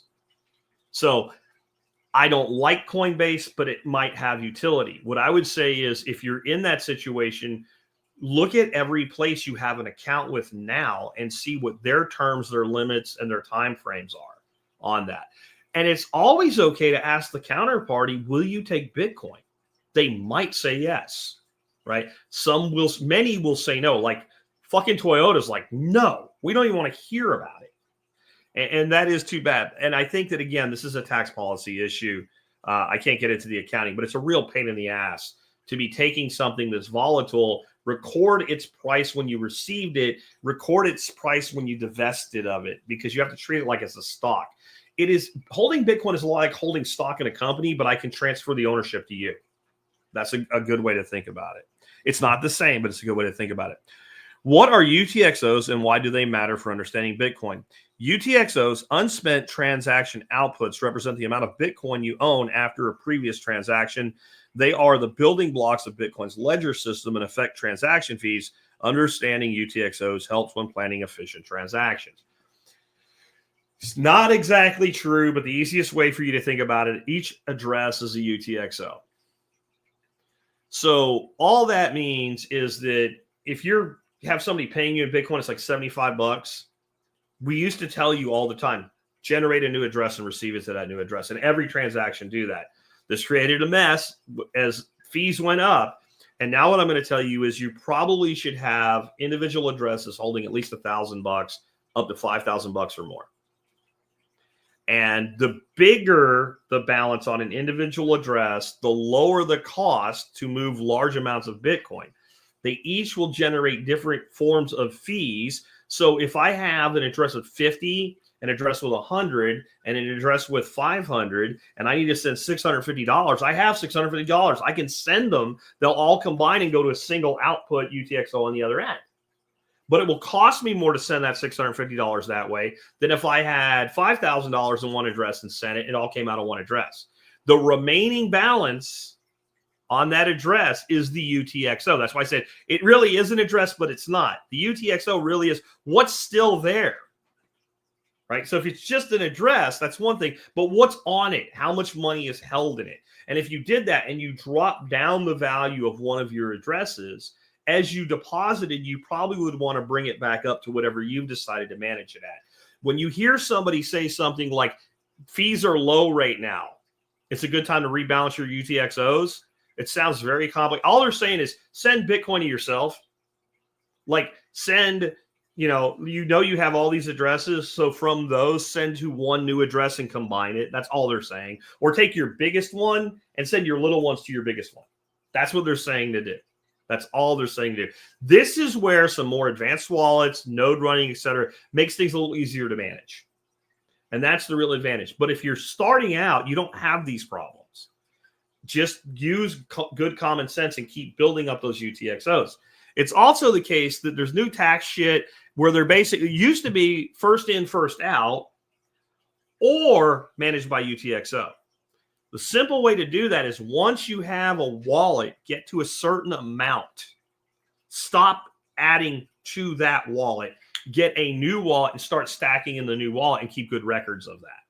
And again, update all your wallets at least monthly. Plug them in, see if there's any updates and stuff. If you get far enough behind, it can be a problem. You still can restore it from your seed phrase. It's just easier if you do what I just said. Okay, moving on. What are the risks of relying on obsolete devices for Bitcoin storage? This is what I was talking about. Old devices may fail, become incompatible with newer software, or become security risks. Regularly update your wallet software and migrate your Bitcoin to modern devices as needed. Don't wait until failure occurs to act. This is where I want to talk about something too, though. I have a computer. I'm using a software wallet. I don't want a hardware wallet. And I got a new computer. I'm going to get rid of this one. You better make sure you have wiped that thing the F out. You better bleach sprit it and hit it with a hammer. Burn it in a fire. Like, you don't know what can be restored off your hard drive.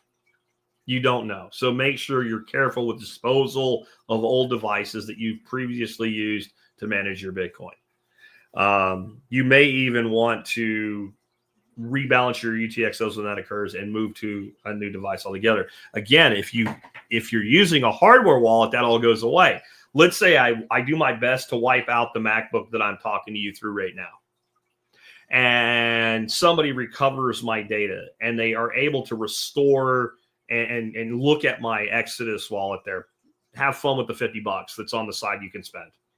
Like, that's a lot of work for $50 because they'll be able to see, oh, this guy has money and they're not gonna be able to do anything with it.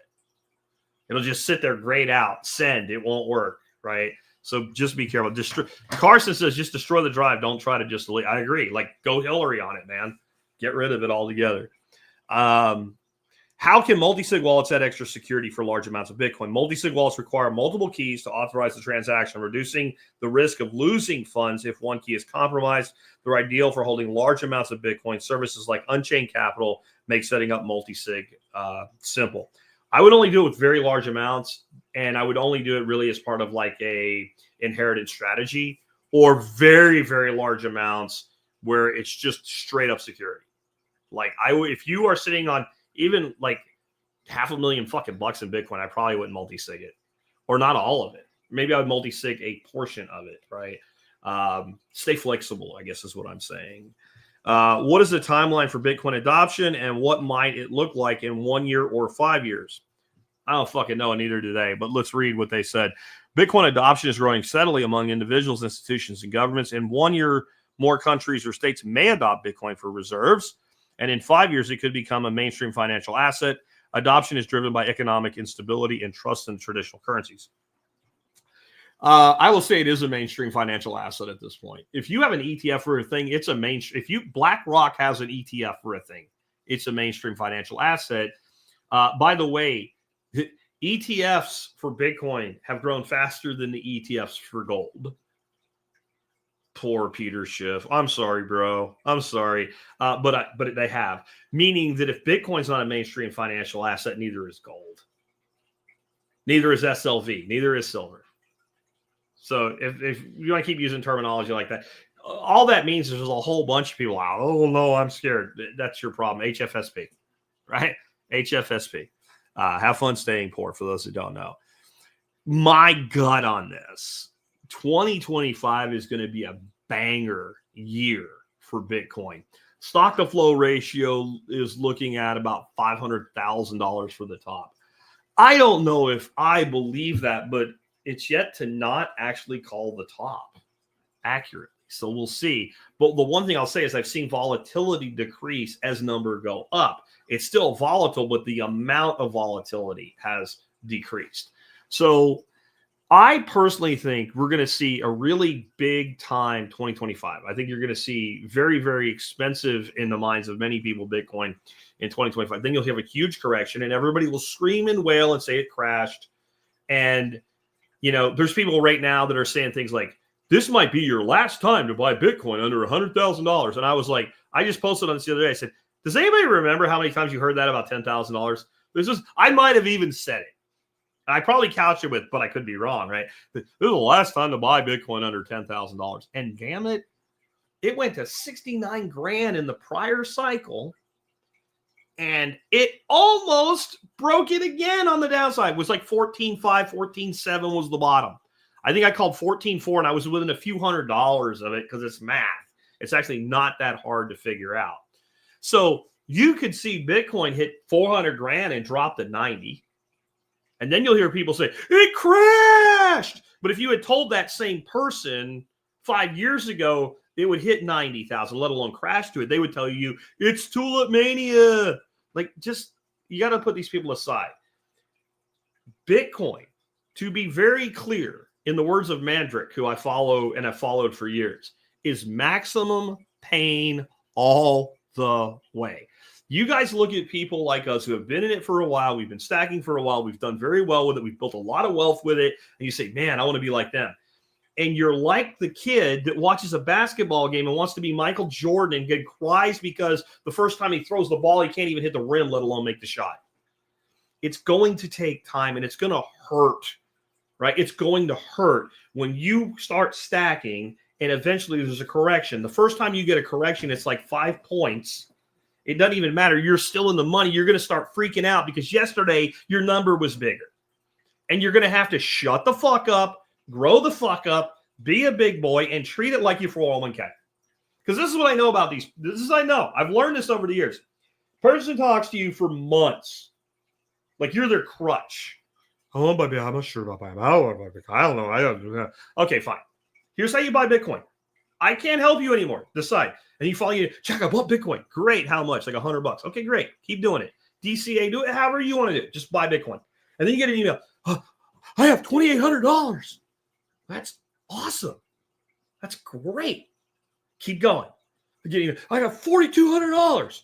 That's like, and that person, that might be the most money they've ever had in one place in their life. Okay. Other than a 401k. And then Bitcoin will have a big correction and they'll be like, it crashed. I only have $2,000. I had $4,800 3 months ago. Should I sell? No. Now you should keep buying and buy more and buy more and buy more. But what if it goes to zero? It's not going to go to zero. The lower it goes, the better. While you're worried about selling, I'm literally looking around going, what can I fucking sell to buy more Bitcoin? And if you make it through that and you come back up the other side of the cycle and down another one, you go like this. You become fucking Buddha. You don't care. Because that same person gets a quarterly statement maybe from their 401k. And the quarterly statement comes in and says, you have $165,000. And they go, woohoo! And then the quarterly statement comes in next cycle and the market went down and says, you have $100,000. And they go, well, that sucks. And then it comes back, and then, next thing you know, they got $250,000 in there, and they're happy again. And they look at it once every, 3 months. Some people are probably twice a year you get a statement, and you don't worry about it. You don't log into your 401k every day and start hitting refresh like a retard. And if you did, no financial advisor would even a good one would not want to work with you. Like, you're not the person I can work with, right? If anybody knows the movie Boiler Room, it's like the pitch the bitch thing. You don't do that because, and if you don't know, you can look it up, right? This is,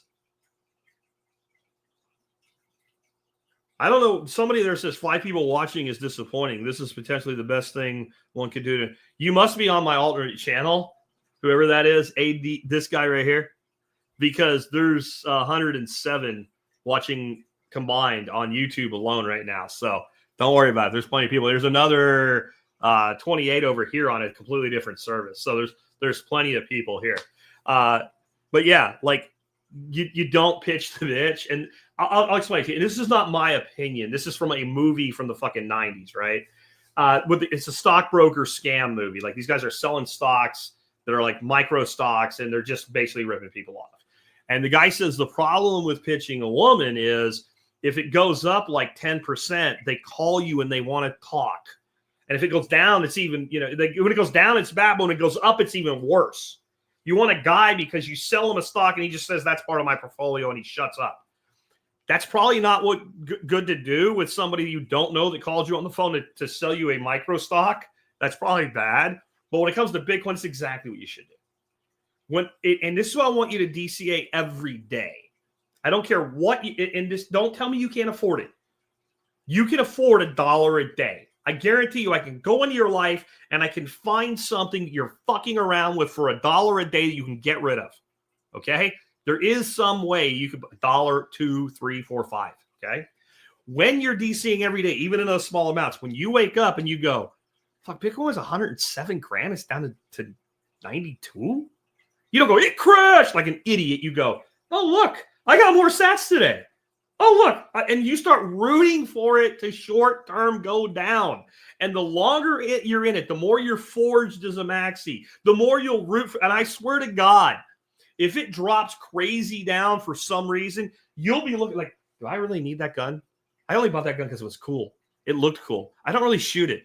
I wonder how much I can, and you'll like sell shit. The dog's like, don't sell me, bitch. I'm your dog, right? Like, you're looking for ways to raise capital when it goes down if you're in that mode. And if you're not, you get into stupid panic mode and you do dumb things. And you're the guy that says, well, I had to sell it when it went down. And I go, like, well, did you need a kidney operation, or were you going to get kicked out of your house or something? Because that is the risk, right? If you have reserve capital and it's only the reserve capital you have, and it happens to be a down cycle, and at the same time an emergency happens, okay, yeah, but it's almost never the case. It's like, because it was going to, I couldn't lose anymore. You haven't lost anything. You haven't lost or gained anything until you sell. That's when you realize the gain or the loss. Oh, by the way, the magic of Bitcoin is if you manage your purchases right and you do keep it all like from this year in this wallet or whatever, well, if it does drop, you can sell it. 5 minutes later, you can buy it back and then you can write the loss off. It is not, the wash rule doesn't apply. You can't do it with a stock. There's a waiting period. You sell a stock to capture the loss. You have to wait to buy it back. If you buy it back the next 5 minutes, then it's a wash. You haven't harvested the loss. For now, Bitcoin and crypto still do not have the wash rule. So that may change. And if it changes and makes the overall tax policy on it better, it will be worth the exchange. How do governments and institutions impact Bitcoin adoption or crashes? Governments and institutions can accelerate adoption by regulating Bitcoin, printing fiat to buy Bitcoin, or restrictions on exchanges can cause volatility. Bitcoin's value ultimately depends on its decentralized nature and global trust. All that's saying is that when countries do things that are good for Bitcoin, it inspires buying sentiment and number go up. And when countries tend to do things that are detrimental to Bitcoin, then number go down because it causes selling, especially if it's rumored that a country was going to do a good thing and then they don't do it, or they actually do something negative, then all the FOMO money that jumped in starts jumping out. Same shit. I had to sell it because it was going down. No, you didn't. Of course, this keys in right now. Is Trump going to make good on a strategic Bitcoin reserve? I think he will. That may have happened while we're talking. I don't know, because there's a shitload of stuff for him to sign yet, including freeing Ross. But I've got multiple confirmations last night. Ross is going free. Hell, Elon Musk said Ross will be freed. Don't worry about it. It's happening. Okay. So it may have already happened and I may have missed it, but I think somebody probably would have told me in live chat. If Trump doesn't do it, I don't even care. I have not factored into my decision-making I'll be happy if it happens. And if it doesn't, it doesn't. This is the problem. Most of that Bitcoin he stole. Well, he didn't steal it. The United States government stole from Ross Ulbricht. All of it's seized. None of it has been bought. And all they're talking about is it's sitting on the government's balance sheet right now, is saying we're going to put it over here instead of over here. That's all it would be, unless they commit to buying more. But if you just even moved it over and you made the political statement of the United States now holds Bitcoin as a strategic asset in reserve the way that we hold gold, what's going to happen is most other countries will begin moving in that direction. And when you start looking at countries buying, the pressure on the finite asset is insane. Insane. The smartest thing a country could do right now, I'm not necessarily saying I want them to, because it'll give them more power ultimately. But if I could print fiat at no real cost and buy Bitcoin, you know how much Bitcoin I would buy? All of it.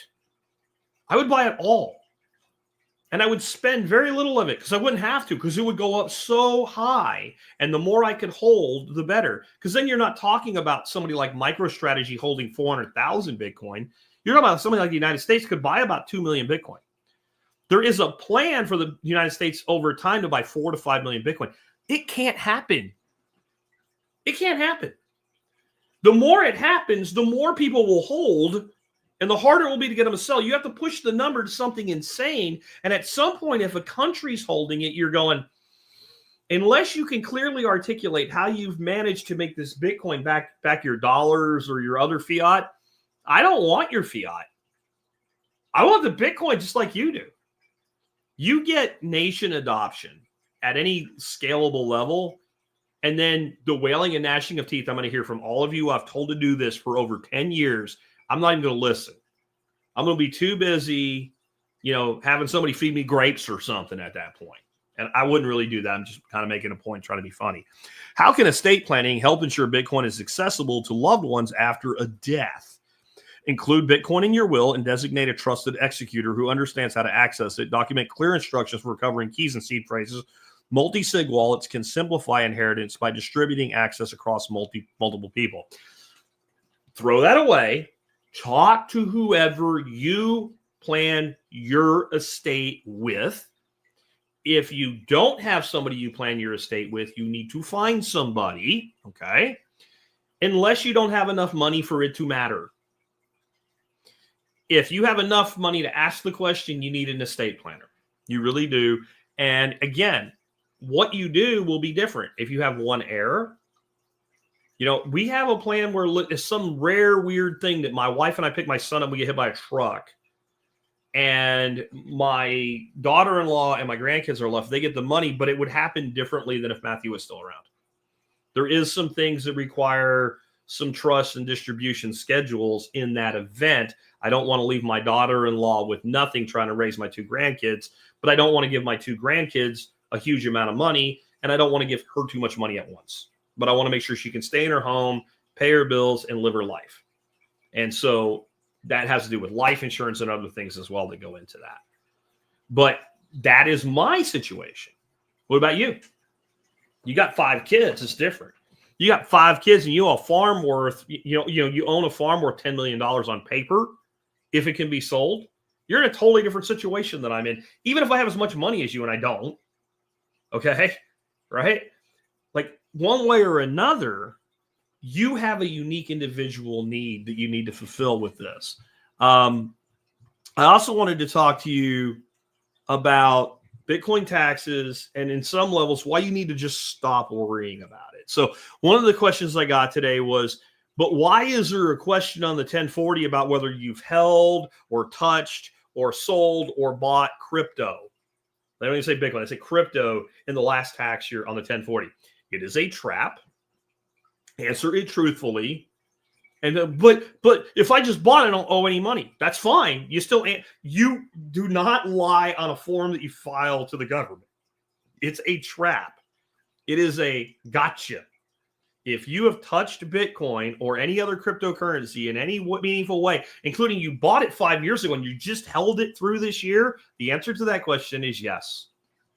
That's the answer. The answer to the question is yes. It doesn't mean you have to do anything. I keep trying to explain to people, let's say that you have $10 million worth of Bitcoin. You bought it for $500,000 over time. You know how much money you owe in tax right now? You owe nothing. It's an unrealized gain.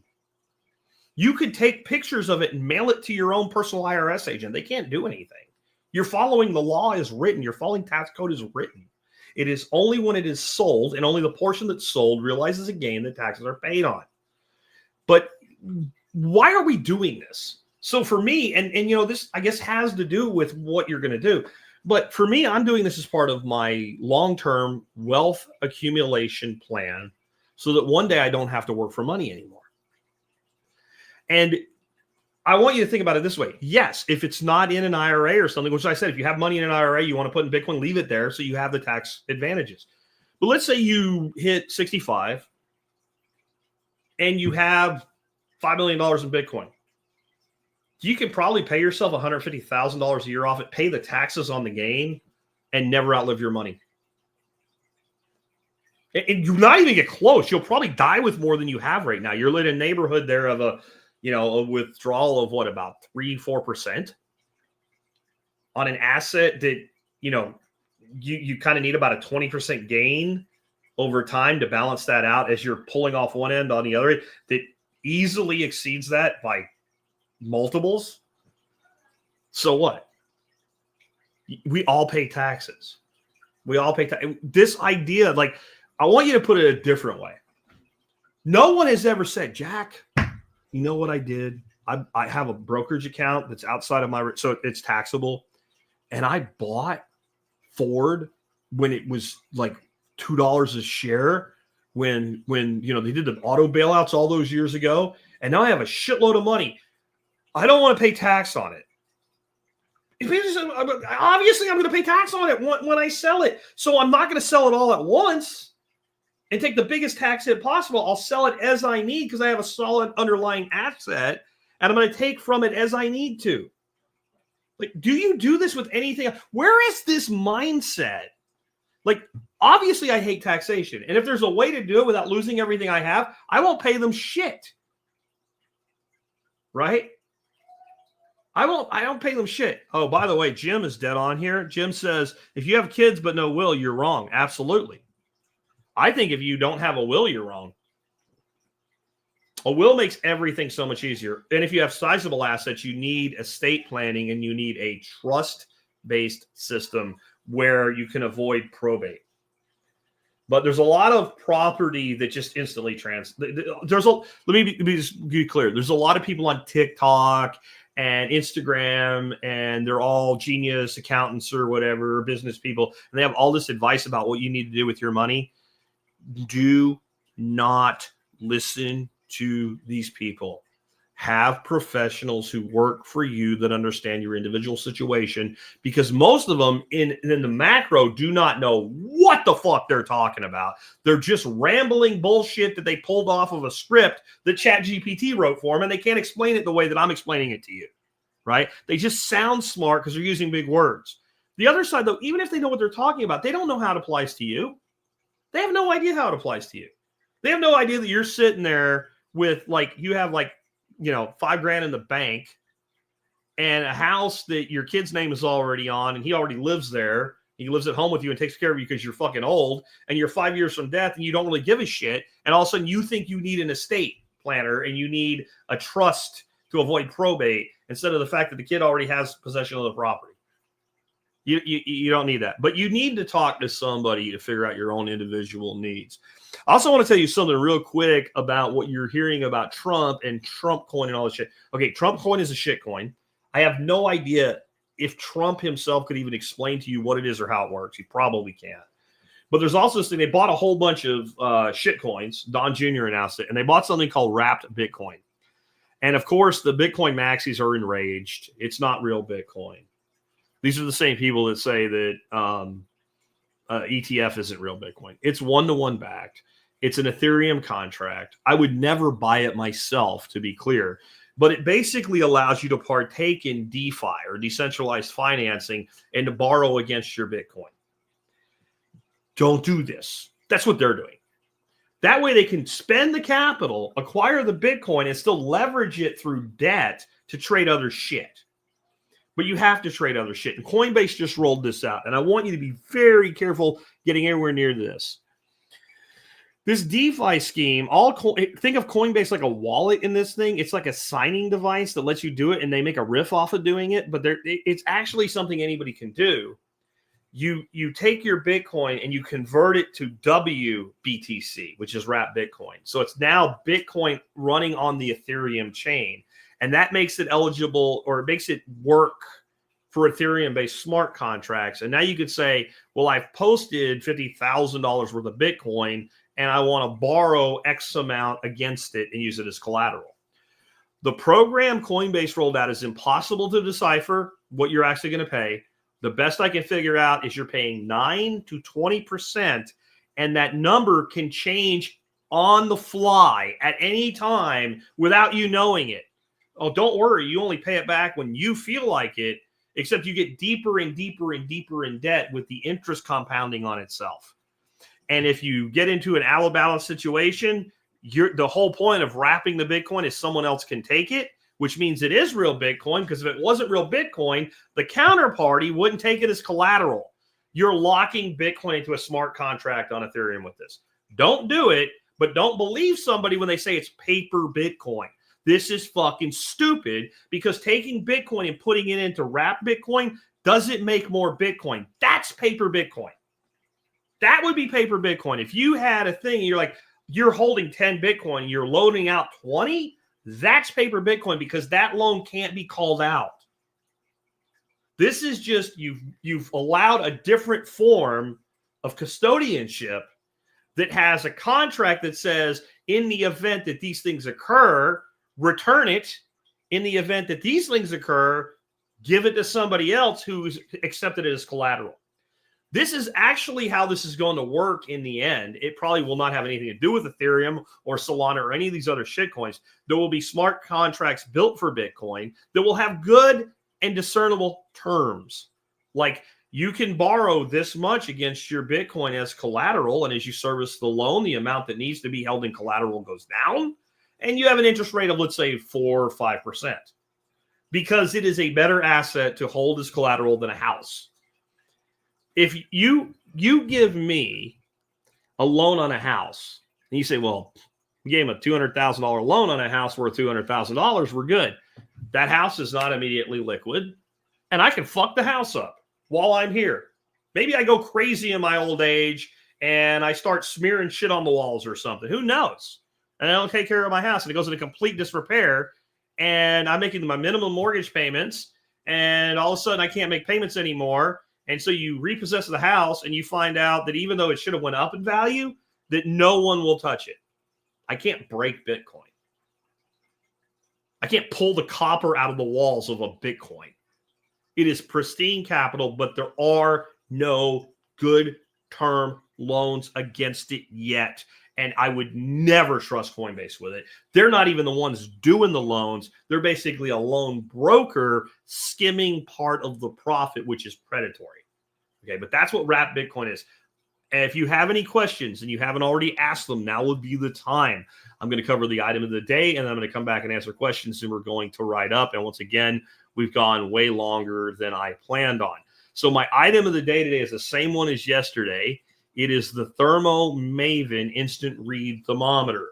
It is a great tool for you guys that want to do a better job cooking at home. And I really recommend you check it out. And it's still on sale as of this morning. Anyway, I haven't checked this afternoon for $20 versus $30. It's a great tool. I wanted to tell you just a little bit more about it, though.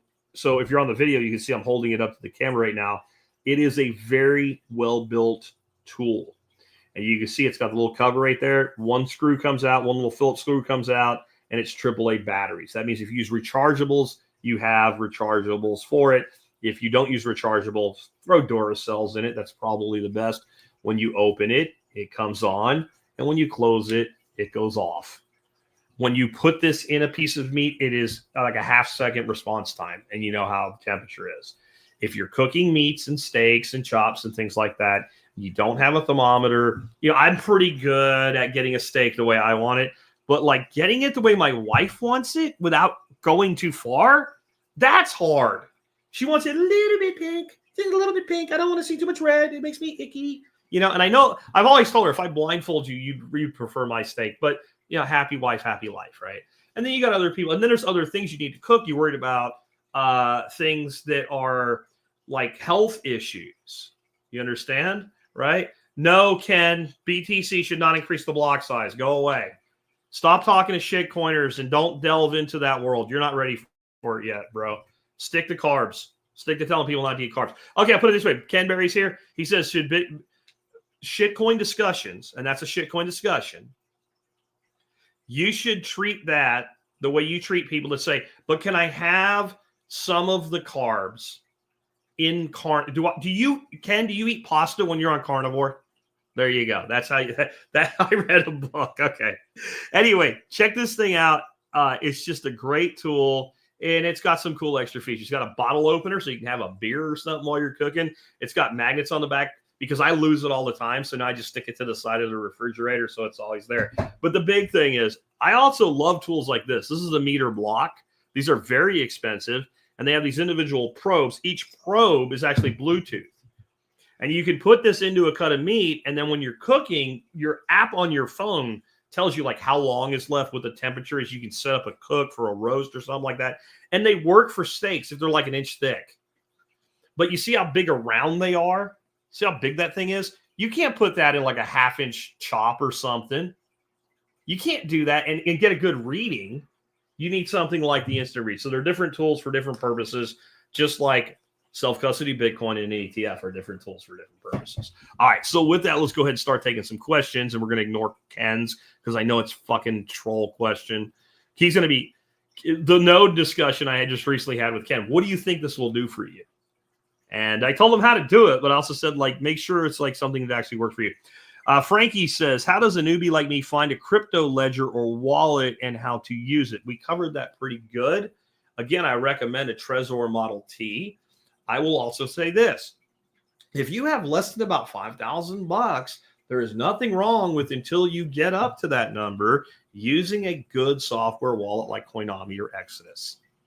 It's as secure as you make it. Okay? You got to think of it this way. This costs $100. How much money can you hold before you're willing to go out to an insurance company and say, I will pay you $100 one time to insure my money? That's how I look at this. So when you start stacking into the six figures, to me, 50, 100 grand per wallet. I know that's a lot to manage for some people. If you get up to a lot of money, maybe there's some other things you look at with multi-sig and all, but I'm telling you, this is an insurance policy.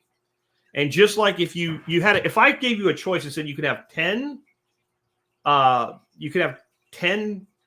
$20 bills, or you can have $200 bills. The smart person wants the 10/20s, not just because they're easier to spend, but because if I lose one, I haven't lost half of everything that I have.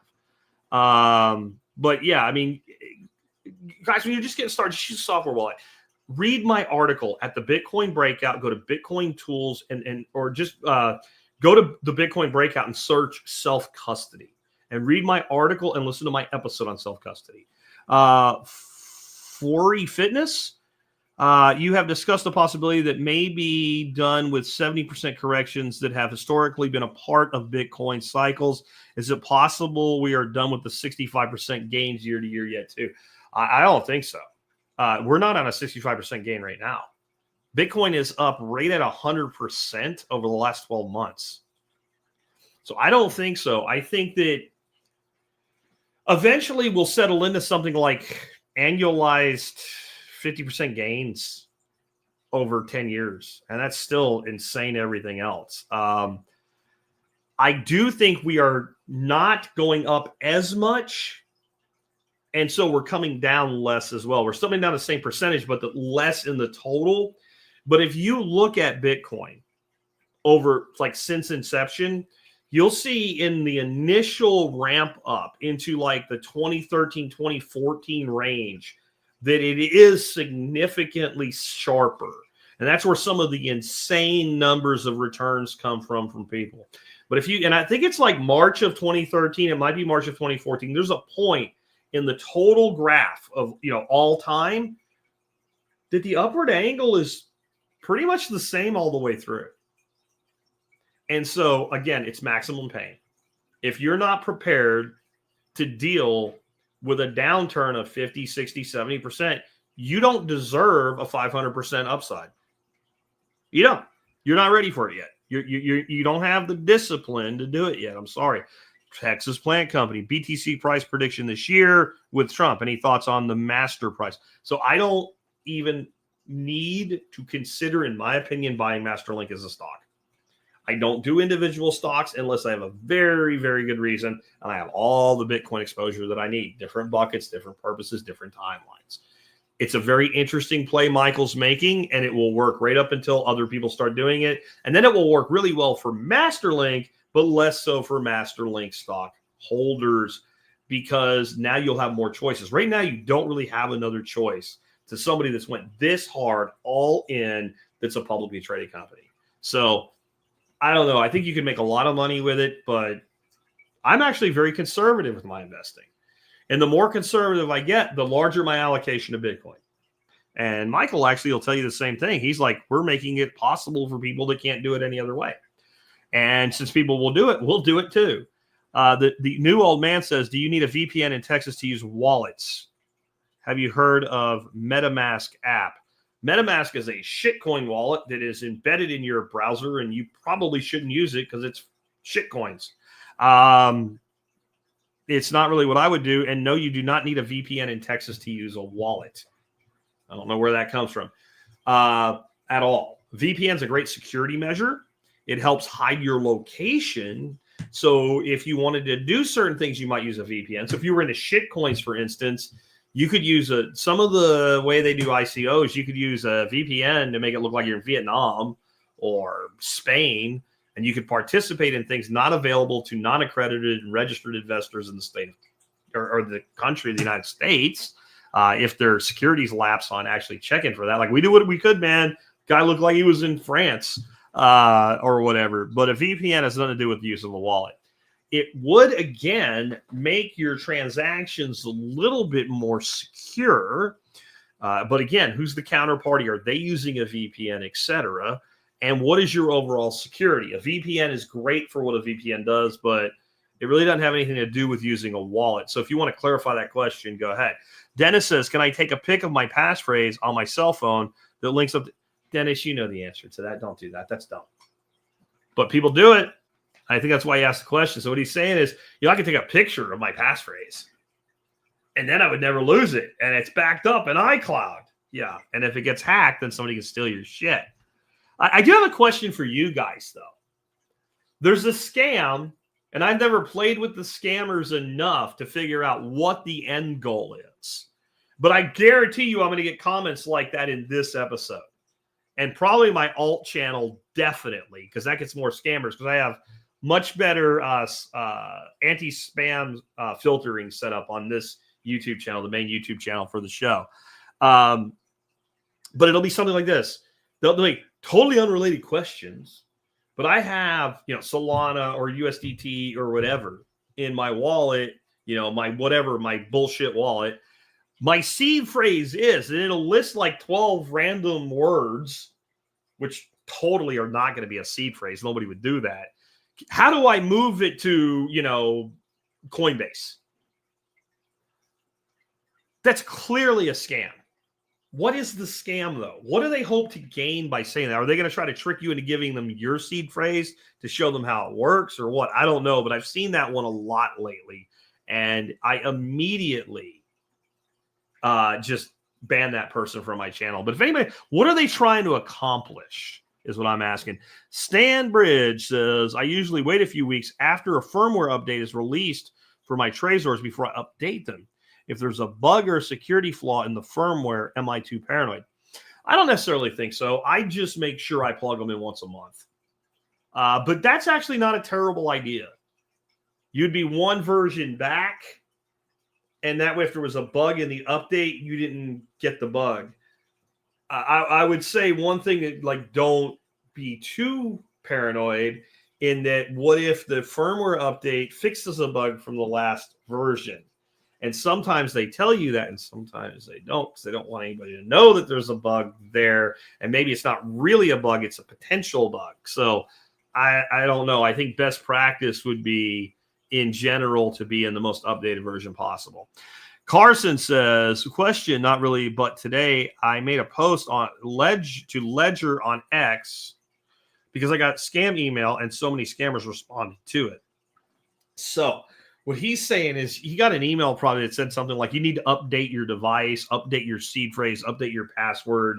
If you get an email from Ledger or any wallet provider that or any exchange that you need to log in through this link and fix it, it is a scam. It is always a scam. No one like that is going to send you an email and tell you to click a link in the email to do a thing with your account or your wallet or your backup or anything like that ever. That will never, ever, ever, ever infinity do that. So if you get that email, it is somebody trying to sucker you. If you are worried about your device, your backup, whatever, delete that email and on a totally different device, log into your account there or whatever. And that's not just Bitcoin. That's your bank. Your bank is not going to send you an email and say, hey, we locked your account for security purposes. To unlock your account, click this link. That's not going to happen either. None of that shit. If you get an email and it says, your mailbox is full, log in this link to clear it out. You're reading your own email. Don't do that. Don't do that. Delete that shit. Go in another way. And if there's a problem, they'll let you know. And there won't be. It won't be related to the email you got. Ham Sandwich says, is there a way for what is the best way to be paid in Bitcoin? Okay. Basically, what is the best way to be paid in Bitcoin? Get paid in fiat and buy Bitcoin. That's how. Now, Strike has a thing. If you just want, let's say, 10% of every paycheck to automatically go in Bitcoin, if you have a Strike account, and I'm sure others have this too now, it's called Pay Me in Bitcoin, though. When Strike released, that's what they call the feature. You get a direct deposit form, and you go to your HR Karen, and you say, I want my direct deposit sent here. To your employer, it is no different than sending it to Bank of America or Comerica or Capital One Bank or whatever. It's exactly the same. All it is, though, is you've set it up inside Strike that Strike knows this money becomes Bitcoin or half this money becomes Bitcoin. So that's a great way to kind of DCA every time you get pay, if you want to do it that way. I would be more likely to set up the direct deposit as fiat to fiat. So let's say that you're going to put in 10% of your paycheck every 2 weeks and you make, just to make it round, $1,000 a week. You make $52,000 a year, right? So $2,000 of your actual pay, like after taxes, let's say in this example. So 200 is going to, like 1,800 is going to go to your regular bank and 200 is going to go to Strike. And then I would set up a balancing DCA every day to make sure that that money is gone in 14 days. So I know it's going to be about $200, 14, 200 divided by 14 is my daily DCA. And I am digging the hell out of even small buys with this way that you're manipulating the purchase price on ups and downs. Did you buy the dip? Yeah. Did you buy the all-time high? Yep. How's that work? DCA every day, baby. Tommy says, what if your seed phrase is compromised? Send back to exchange. Just get one way or another. We covered that already. Get it out of that wallet. Whatever wallet you think is compromised, just get it out of there. The problem is if it happens, you probably won't know.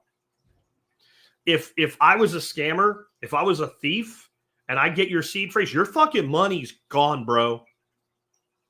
It will take me 5 minutes once I have it, and your money's gone. That's why it has to be secured. That's why as you get into larger amounts, you might want to look at multi-sig. Question, can your hot wallet get compromised from sharing your public address? For example, if there's a giveaway for some Bitcoin and you have to drop your wallet address, what they would know is what's on that address. But you shouldn't have all your Bitcoin on one address. So let's say you had a wallet and there was something like, if you post your address and we draw it, we'll send you $50 or something. You would just give them your address with the lowest balance, or you generate a new address. But that's not your wallet. That's your public address. Your public address can be known anyway, just not necessarily that it's your public address.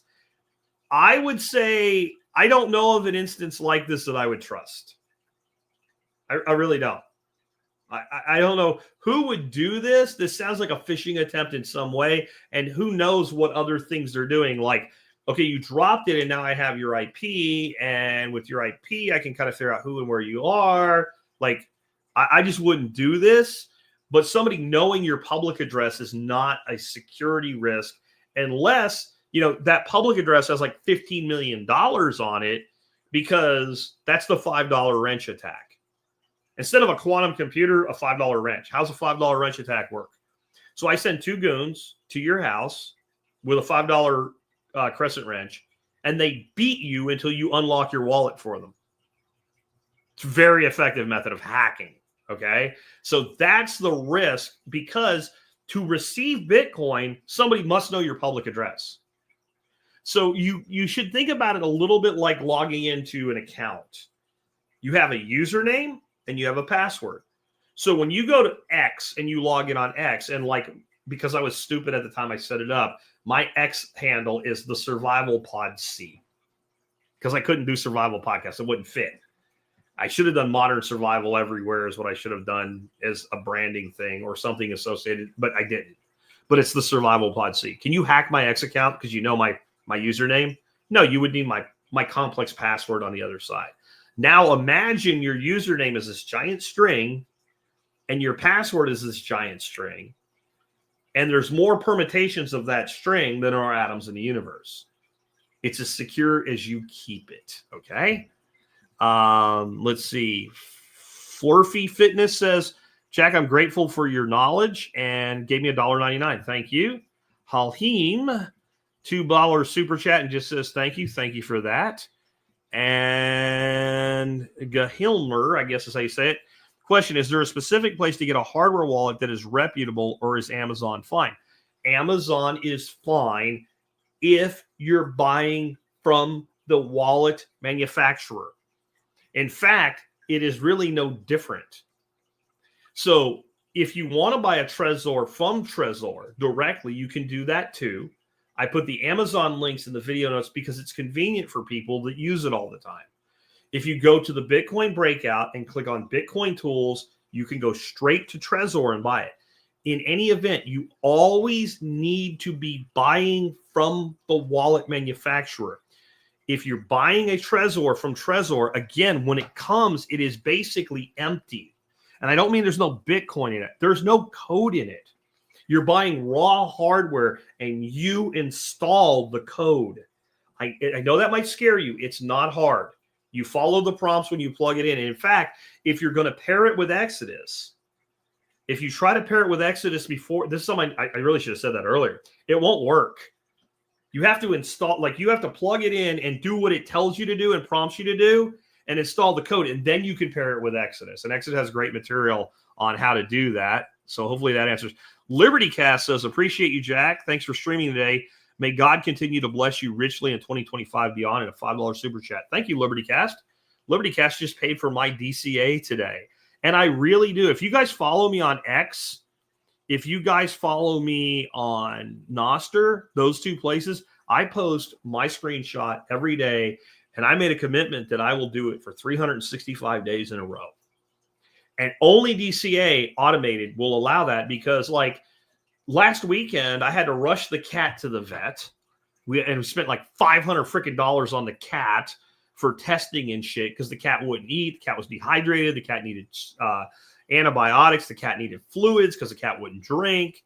And while I was sitting in the vet's office with the cat on my lap, boop, your DCA went through. That is incredibly powerful. That's a way to make sure you do the things that you should be doing anyway. More people asking about XR. There it is. I'm just going to say, there you go. There's your answer to that one if you're in the chat. I don't see anything else that came in while I was asking or answering those questions. Another 2-hour show. Okay, another person. Tell us what you really think about XRP. It's a shit coin. It is a coin manufactured by an entity that gave an awful lot of money to Kamala Harris. It's an entity that has a very close association with the World Economic Forum. Oh, but I want to give you some good news about Orange Man that has really nothing to do directly with crypto in any way. Orange Man, remember I have to say it 50 times to piss off our special-minded friend. Orange Man did something really great yesterday. Something that I don't think enough people are aware of. And again, has nothing to do with crypto. The World Health Organization was the architect of global tyranny during COVID.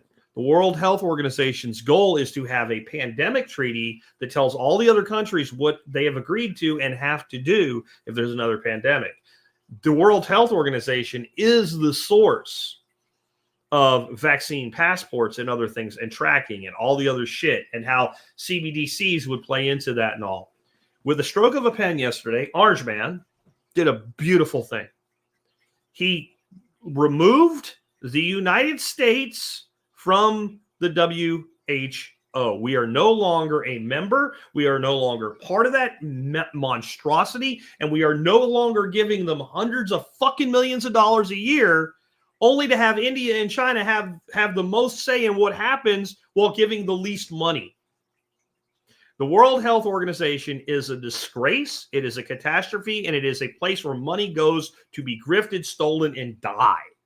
And Orange Man got rid of any United States association with the World Health Organization yesterday, in addition to a bunch of other things that were actually really good. So I wanted to give you kind of an upstroke on the end there. And with that, we will sign off. Thanks for everybody tuning in. Tomorrow we'll have an interview, expert council show, Friday flashback, and we'll do it all again this week.